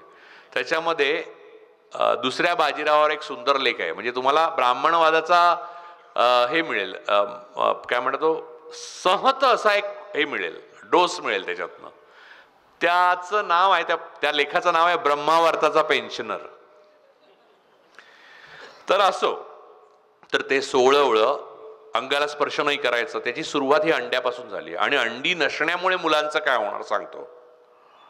हे जे धनिक आहेत, मुकेश अंबानी प्रोटीन म्हणून काल्पनिक काय म्हणतात सिंथेटिक प्रोटीन खाऊ शकतो इटलीहून मागवून. ह्या सत्तेतले सगळे लोक आहेत, त्यांची मुलं परदेशात आहेत, ते मागवून खाऊ शकतात. गरिबांच्या मुलांना प्रोटीन आपल्याकडे मिळायचे दुसरं साधन काय आहे? काय मुगाच्या डाळीचं एवढं बरं वरण प्यायला देणार आहे घरी गेल्यावर आई? त्याला 2 अंडी भरपूर प्रथिनं देतात आणि कर्बोदकामुळे वजन वाढतं, पण बळ येत नाही. बहुजनांच्या मुलांना बळ येऊ नये ही ब्राह्मणवादाच्या मूळ अनुस्यूत संकल्पना जी आहे, किंवा श्रीमंतांच्याकडे संपत्ती आणि साधन संपत्ती जी एकत्र केलेली आहे, त्यांच्याकडे प्रोटीन म्हणजे प्रथिनं मिळवण्याची अनेक साधनं आहेत. सामान्य दर्जाच्या बहुजन कुटुंबातनं आलेल्या मुलांना प्रोटीन फक्त अंड्यातनं मिळू शकतं किंवा नॉन व्हेजिटेरियनमधनं मिळू शकतं. ते मिळवण्याचा त्यांचा हक्क राज्यघटनेने त्याला दिलेला आहे, तो सरकार काढून घेतोय. हा ब्राह्मणवाद नाही तर काय आहे? आणि याच्या विरुद्ध उठाव होत नाही. लाज वाटली पाहिजे तुम्हाला, मलाही वाटते, तेच सांगायला आलोय. पण लाज वाटून आपण काय करतो हा खरा मुद्दा आहे. लाज वाटल्यामुळे मी बोलतो, मी लिहितो. मला भीती वाटत नाही असं तुम्हाला वाटत असेल तर अगदी चूक आहे. मला भयंकर प्रचंड भीती वाटते. मला अशी भीती वाटते की जे मी वाचलेलं आहे ते ग्रंथ डोक्याला लावून बहुजन फिरतात, तेव्हा यांच्या डोक्यात काय शिरतंय असं मला भीती वाटते. कारण त्या ग्रंथामध्ये काही नाहीये. ज्या ग्रंथ तुम्ही वाचायला पाहिजे, म्हणजे बाबासाहेब आंबेडकरांचं समग्र साहित्य वाचलेले फार थोडे बहुजन आता भेटतील. त्यांनी प्रॉब्लेम ऑफ रुपी तेव्हा लिहिला होता. रिझर्व्ह बँक ऑफ इंडिया, ज्याची नंतर नोटबंदीमध्ये पैसे बदलले या सरकारने 2016 साली, ती reserve bank of India Babasaheb आंबेडकरांची देण आहे. ही या 4 महापुरुषांनी म्हणजे छत्रपती शिवाजी महाराज आणि हे 3 महाराज यांनी जवळपास भारतातल्या सगळ्या गोष्टी केलेल्या आहेत. आणि बहुजनांना आधाराला ब्राह्मण नाव लागतं, ब्राह्मण मंत्र लागतात आणि ब्राह्मणशाही लागते, ब्राह्मणवाद लागतो, राम मंदिर लागतं आणि अब्दुल शत्रू लागतो, अब्दुल पंक्चरवाला. त्याचा तर बिचाराचा काही दोषच नाही. तर अरे मी कुठे आलो इकडे असं झालं असेल. अरे माझं काय चुकलं. तुम्हाला सांगतो की परवा महाकुंभमध्ये जेव्हा भागदौड झाली आणि लोक मेले तेव्हा मुस्लिमांनीच मशिदी उघडल्या, त्यांनीच खायला दिलं. आणि ते जेवण बनवत होते त्याच्यामध्ये डोकं फिरलेले, माथे फेरू झालेले काही सरकारी कर्मचारी जाणून दगड टाकत होते. कुठचं म्हणजे ते अल्लाह म्हणत असतील, आपण देव म्हणत असू, केशव म्हणत असू, अजून कोणी त्याला जिजस म्हणत असतील, काय म्हणत असतील, जे काही तो आहे त्याला काही बरं वाटत असेल हे वागणं. मला असं सांगा की ईश्वर असेल तर तो दुसऱ्याची नफरत करायला कशी शिकवेल, तिरस्कार करायला कसा शिकवेल. आणि अब्दुलने अजून काहीच केलेलं नाहीये तरी तो माझा शत्रूच आहे. परवा खारघरला काहीतरी समारंभ होता मुस्लिम बांधवांचा, तर त्याच्यासाठी सगळे मुस्लिम एकत्र जमले होते. त्यांचा वर्ण असा एक फोटो घेतला, कॅप घातलेला फोटो, पाहिलं हा धोका असं सगळीकडे पसरलेलं फेसबुकवर, ट्विटरवर आणि सगळ्या सोशल म्हणजे काय धोका होता त्याच्यामध्ये, काय त्याच्यात टोपी बंद बॉम्ब निघणार आहेत का काय. रितंबराला जो पद्मभूषण दिला तो खरा धोका आहे. त्या रामभद्राचार्याला तो ज्ञानपीठ दिलं तो खरा धोका आहे. त्यांना दिसत नाहीत, ते जन्मांध आहेत, त्याच्याबद्दल काही प्रॉब्लेम नाहीये मला. परंतु ते साक्ष द्यायला गेलेले की राम मंदिर पूर्वी होतं म्हणून साक्ष दिले. तर त्यांना विचारलं तुळशी रामायणात राम मंदिर होतं तो उल्लेख कसा नाही, तर ते म्हणले माहित नाही, मला दिसत नाही. आणि मग दुसऱ्या वेळेला गेले ते शिष्य साक्ष द्यायला, तेव्हा पुस्तक घेऊन गेले एक तुलसीदासावरचं, त्याच्यात लिहिलेलं होतं राम मंदिराबद्दल. तेव्हा त्यांना विचारलं कसं काय आहे, तुम्हाला कुठे मिळालं पुस्तक, तर म्हणले माझ्याचकडे आहे, इतर कोणाकडे कॉपी नाही. ते म्हणले कसं, ती कॉपी मीच लिहिली आणि मीच प्रकाशित केली आहे म्हणले. हे असत्य नाही सांगत आहे मी, तो नाही का ते आहेत त्याला ज्ञानपीठ दिलं, मोदींना त्याने सपोर्ट केला म्हणून राम मंदिर प्रकरणात. राम मंदिर गळत होतं तेव्हा तो म्हणला नाही गळत आहे म्हणून, कारण त्याला दिसत नाही. हळूहळू हळू लागलं नाही ना.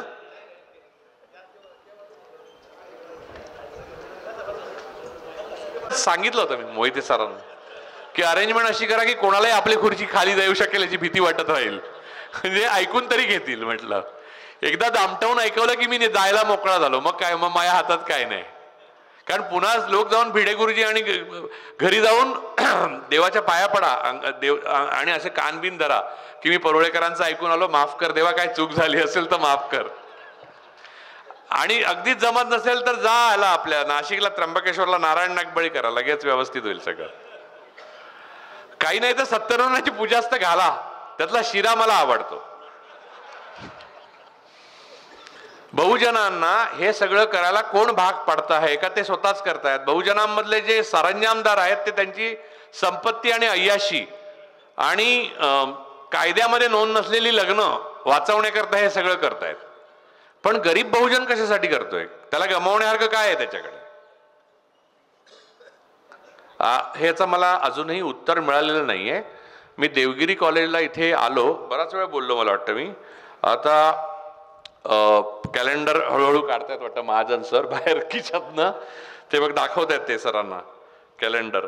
तर मला एवढंच म्हणायचं आहे की सांस्कृतिक भान म्हणजे काय, तर आपली संस्कृती काय आहे हे समजून आपलं जगणं. तर संस्कृती तर मी सांगितली, आणि सामाजिक भान म्हणजे आपण ज्या जगात जगतो. तुम्ही गेलाच नाहीत, तुम्ही ज्या मंदिरांमध्ये हे बघा, एका माणसावर अन्याय होतो म्हणजे सगळ्या समाजावर अन्याय होतो. जर एका माणसाला मंदिरामध्ये नाही घेतलं तर मी जाणार नाही, हा स्टँड पाहिजे की नको. भातृभाव भातृभाव, सारे भारतीय माझे बांधव आहेत, लहानपणापासून ही प्रतिज्ञा वाचत आलोय, सगळ्यांनी आपण पाठ केली शाळेमध्ये. आता ती काढून टाकतील, हे वाक्य तर काढून टाकतील नक्की. तर त्याच्या हात वाचून घ्या घरी जाऊन. तर हे जे वाचलं त्याचा अर्थ काय कळलाच नाही का आपल्याला कधी. सारे भारतीयांनी सारा विनोबा भावे तर जय जगत म्हणत असत, आणि विनोबाबांची कथा सांगतो, मला वाटतं संपवण्या अगोदर ती कथा सांगतो आणि मी आवर्त घेतो, असं घड्याळाकडे बघतो. सर आवर्त घेऊ? नाही, एक शेवटची कथा सांगतो विनोबांची. आपण मिळून हे सगळं करायला पाहिजे. म्हणजे माझं बोलणं आणि तुमचे प्रयत्न, माझे प्रयत्न तुमचं बोलणं, हे दोन्ही व्हायला पाहिजे. एवढंच माझं म्हणणं आहे. एकदा जयप्रकाश नारायण विनोबा भावेंकडे गेले तर विनोबा भावे तेलाचा घाणा ओढत होते. आता तेलाचा घाणा ह्या काय विनोबानी ओढा, एक तर विनोबांची अंगकाठी अशी होती आणि ते ओढत हळूहळू ओढत होते. जयप्रकाश अमेरिकेत शिकून आलेले ना, ते म्हणाले की काय करताय तुम्ही विनोबा, तेलाचा घाणा ओढता, अशाने 100 वर्ष लागतील. इंडस्ट्रियलायझेशन आणि कुठच्या कुठे गेलंय. हे 10 मिनिटात काम मशीनने होतं, ते तुम्ही असा ओढत बसलात तर 100 वर्ष लागतील. विनोबा म्हणले काही हरकत नाही म्हणले, तू मला हात लाव, मग 50 वर्षात करू आपण. मोठा विचार आहे. तर मुद्दा हा आहे की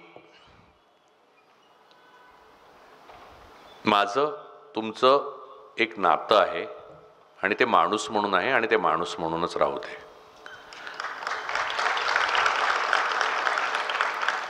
जगामध्ये स्त्री आणि पुरुष यांच्यामधला शारीरिक भेद वगळता कोणताही भेद नाही आणि कोणतीही गोष्ट अमंगळ नसते. हे तुकारामांपासून सगळ्यांनी लिहून झालेलं आहे. कुठच्याही ठिकाणी जाऊन रेडे कापल्याने सत्ता मिळत नाही का टिकत नाही. काही गोष्टी लक्षात घ्या. कुठचीही पूजा घालून देव खुश होत नाही आणि कुठच्याही प्रकारे मंत्र म्हणून कोणाला मारता किंवा वाचवता येत नाही. यावर विश्वास ठेवा.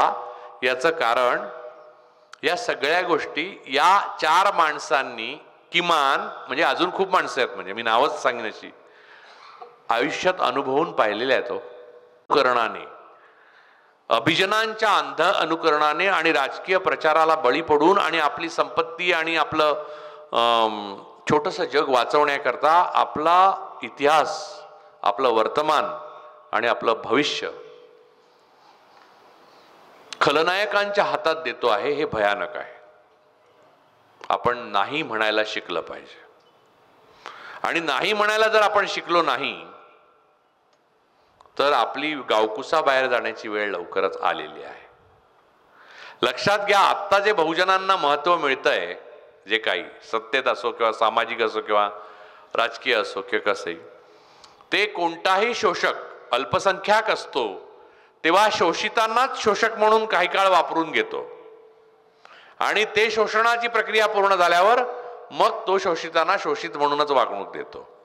जसं नाझींकडे प्युअर आर्यन जर्मन कमी पडले तेव्हा त्यांनी जूनच्या विरोधात वॉर्डन म्हणून नेमायला सुरुवात केली, पण त्याला मरण चुकलं नव्हतं. सर्वात शेवटी आश्विजच्या गॅस चेंबरमध्ये तोच जायचा. त्यामुळे आज उमर खलीद आतमध्ये आहे म्हणून मी आता घोंगडी घेऊन स्वस्त झोपतो, चूक आहे. एक माणसावर अन्याय झाला, त्याचं उत्तर जर नाही मिळालं तर तुम्हाला झोप नाही आली पाहिजे. मला नाही येत. मी एक गोळी घेतो, पण नाव नाही सांगत, नाही तर सगळे जाताना घेऊन जाल घरी. मला झोप येत नाही, मी गोळी घेतो आणि सांगाल राजू पराळीकरांनी आज भाषणात एक गोळी सांगितली आणि ती चांगली आहे झोपेला. नाही, ही जी झोप आहे ना, ती रात्रीची झोप नाही म्हणत आहे मी, ही तुम्हाला निद्रा लागली आहे. तुम्हाला म्हणजे इथे बसलेल्या लोकांसाठी नाही, हे लार्जर ऑडियन्सकडे जाणार त्यांच्यासाठी मी बोलतो. इथे बसलेले सगळे सुज्ञ लोक आहेत, माझ्यापेक्षा शहाणे आहेत, हे मी आधीच मान्य केलं. आणि सगळ्यात महत्त्वाची गोष्ट म्हणजे ठाले पाटील पासून साहेबांपासून सगळे इथे आलेले आहेत. सगळ्यांना मी जर जास्ती शहाण्यासारखा बोललो असेल तर माफ करा. वक्ता म्हणून माझं कर्तव्य होतं ते केलं. ही एक भूमिका आहे, जशी विदूषकाची एक भूमिका असते तशी. मी कोणी शहाणा नाही आणि तुम्ही कोणी वेडे नाही. तुम्ही शहाणे आहात, पण मला जे दिसतं ते फक्त मी तुमच्यासमोर मांडलं. तुम्हाला जर वाटत असेल की माझं काही चुकलं तर ते बाजूला काढा. त्यातलं जेवढं चांगलं आहे तेवढं घ्या. माझं बोलणं म्हणजे काही अथर्वशीर्ष नाही आहे की जे तुम्ही सामूहिक पठण केलं पाहिजे रोज. ते तुम्ही कुठेही मनात आणलं आणि त्यातल्या चुका बाजूला काढल्या, ते बरोबर आहे आणि अंगीकारलं, तर तुम्हालाच कळायला लागेल की तुमच्या स्वातंत्र्याचा परीघ वाढतोय. स्वातंत्र्य दुसरा माणूस कधीही तुम्हाला देऊ शकत नाही. स्वातंत्र्य ही स्वतः मिळवायची गोष्ट आहे. हे स्त्रियांना मी जास्त करून सांगू इच्छितो. बऱ्याच मुली आणि स्त्रिया उठून गेल्या दुर्दैवाने, पण त्यांना मी सांगू इच्छितो, स्वातंत्र्य तुम्हाला पुरुष नाही देणार. स्वातंत्र्य ही स्वतःच मिळवायची गोष्ट असते. पुरुषांनाही स्वातंत्र्य कुठे मिळालंय जे ते तुम्हाला देणार आहेत? नाही, तुमच्यापासून नाही हो, समाजात. तर ह्या गोष्टी आज आपण जे बोललो मी, त्या जर पटल्या असतील तर पसरवा, नाही पटल्या असतील तर मला सांगा, मी माझ्यात सुधारणा करेन. आज मला वाटतं एवढंच बोलतो. देवगिरी कॉलेजच्या संपूर्ण जे काही संचालक, प्रिन्सिपॉल आणि हे आयोजन करणारे जे सगळे लोक आहेत सामग्रीपासून, त्या सगळ्यांचा मी खूप आभारी आहे. कारण हे माझी जी वटवट आहे ती करण्याकरता त्यांनी इतके परिश्रम घातलेत. म्हणजे लग्न करणारे जे दोघे असे हसत दिसतात तसा मी आहे. त्याच्या मागे खूप लोकांनी जेवणावळी वगैरेसाठी खूप कष्ट केले. तर त्या सगळ्यांचे मी खूप आभार मानतो आणि तुमचे प्रथमतः आभार मानतो. तुम्ही माझे गुरु आहात, पण कधी कधी शिष्याला पण राग येऊ शकतो गुरुचा. तसा मला तुमचा राग आला आणि मी बोलून गेलो असं समजा. आता मी इथे आपला निरोप घेतो. जय महाराष्ट्र. धन्यवाद सर. बहुजनवाद संपणे म्हणजे मानवता संपणे, लोकशाही संपणे, इतकंच एका वाक्यात या सगळ्या व्याख्यानाचं कन्क्लुजन आहे. फक्त एक कॉमेंट्स कालची सांगतो सर. बहुजनांचं सांस्कृतिक भानच्या अनुषंगाने काल मला एक बहुजन असणारा माणूस म्हणाला की बहुजनवादावर बोलायला 2 ब्राह्मण तुम्ही बोलवले म्हणे. म्हणजे ब्राह्मण्य आणि ब्राह्मण हे सुद्धा आमच्या बहुजनांना लक्षात येत नाही.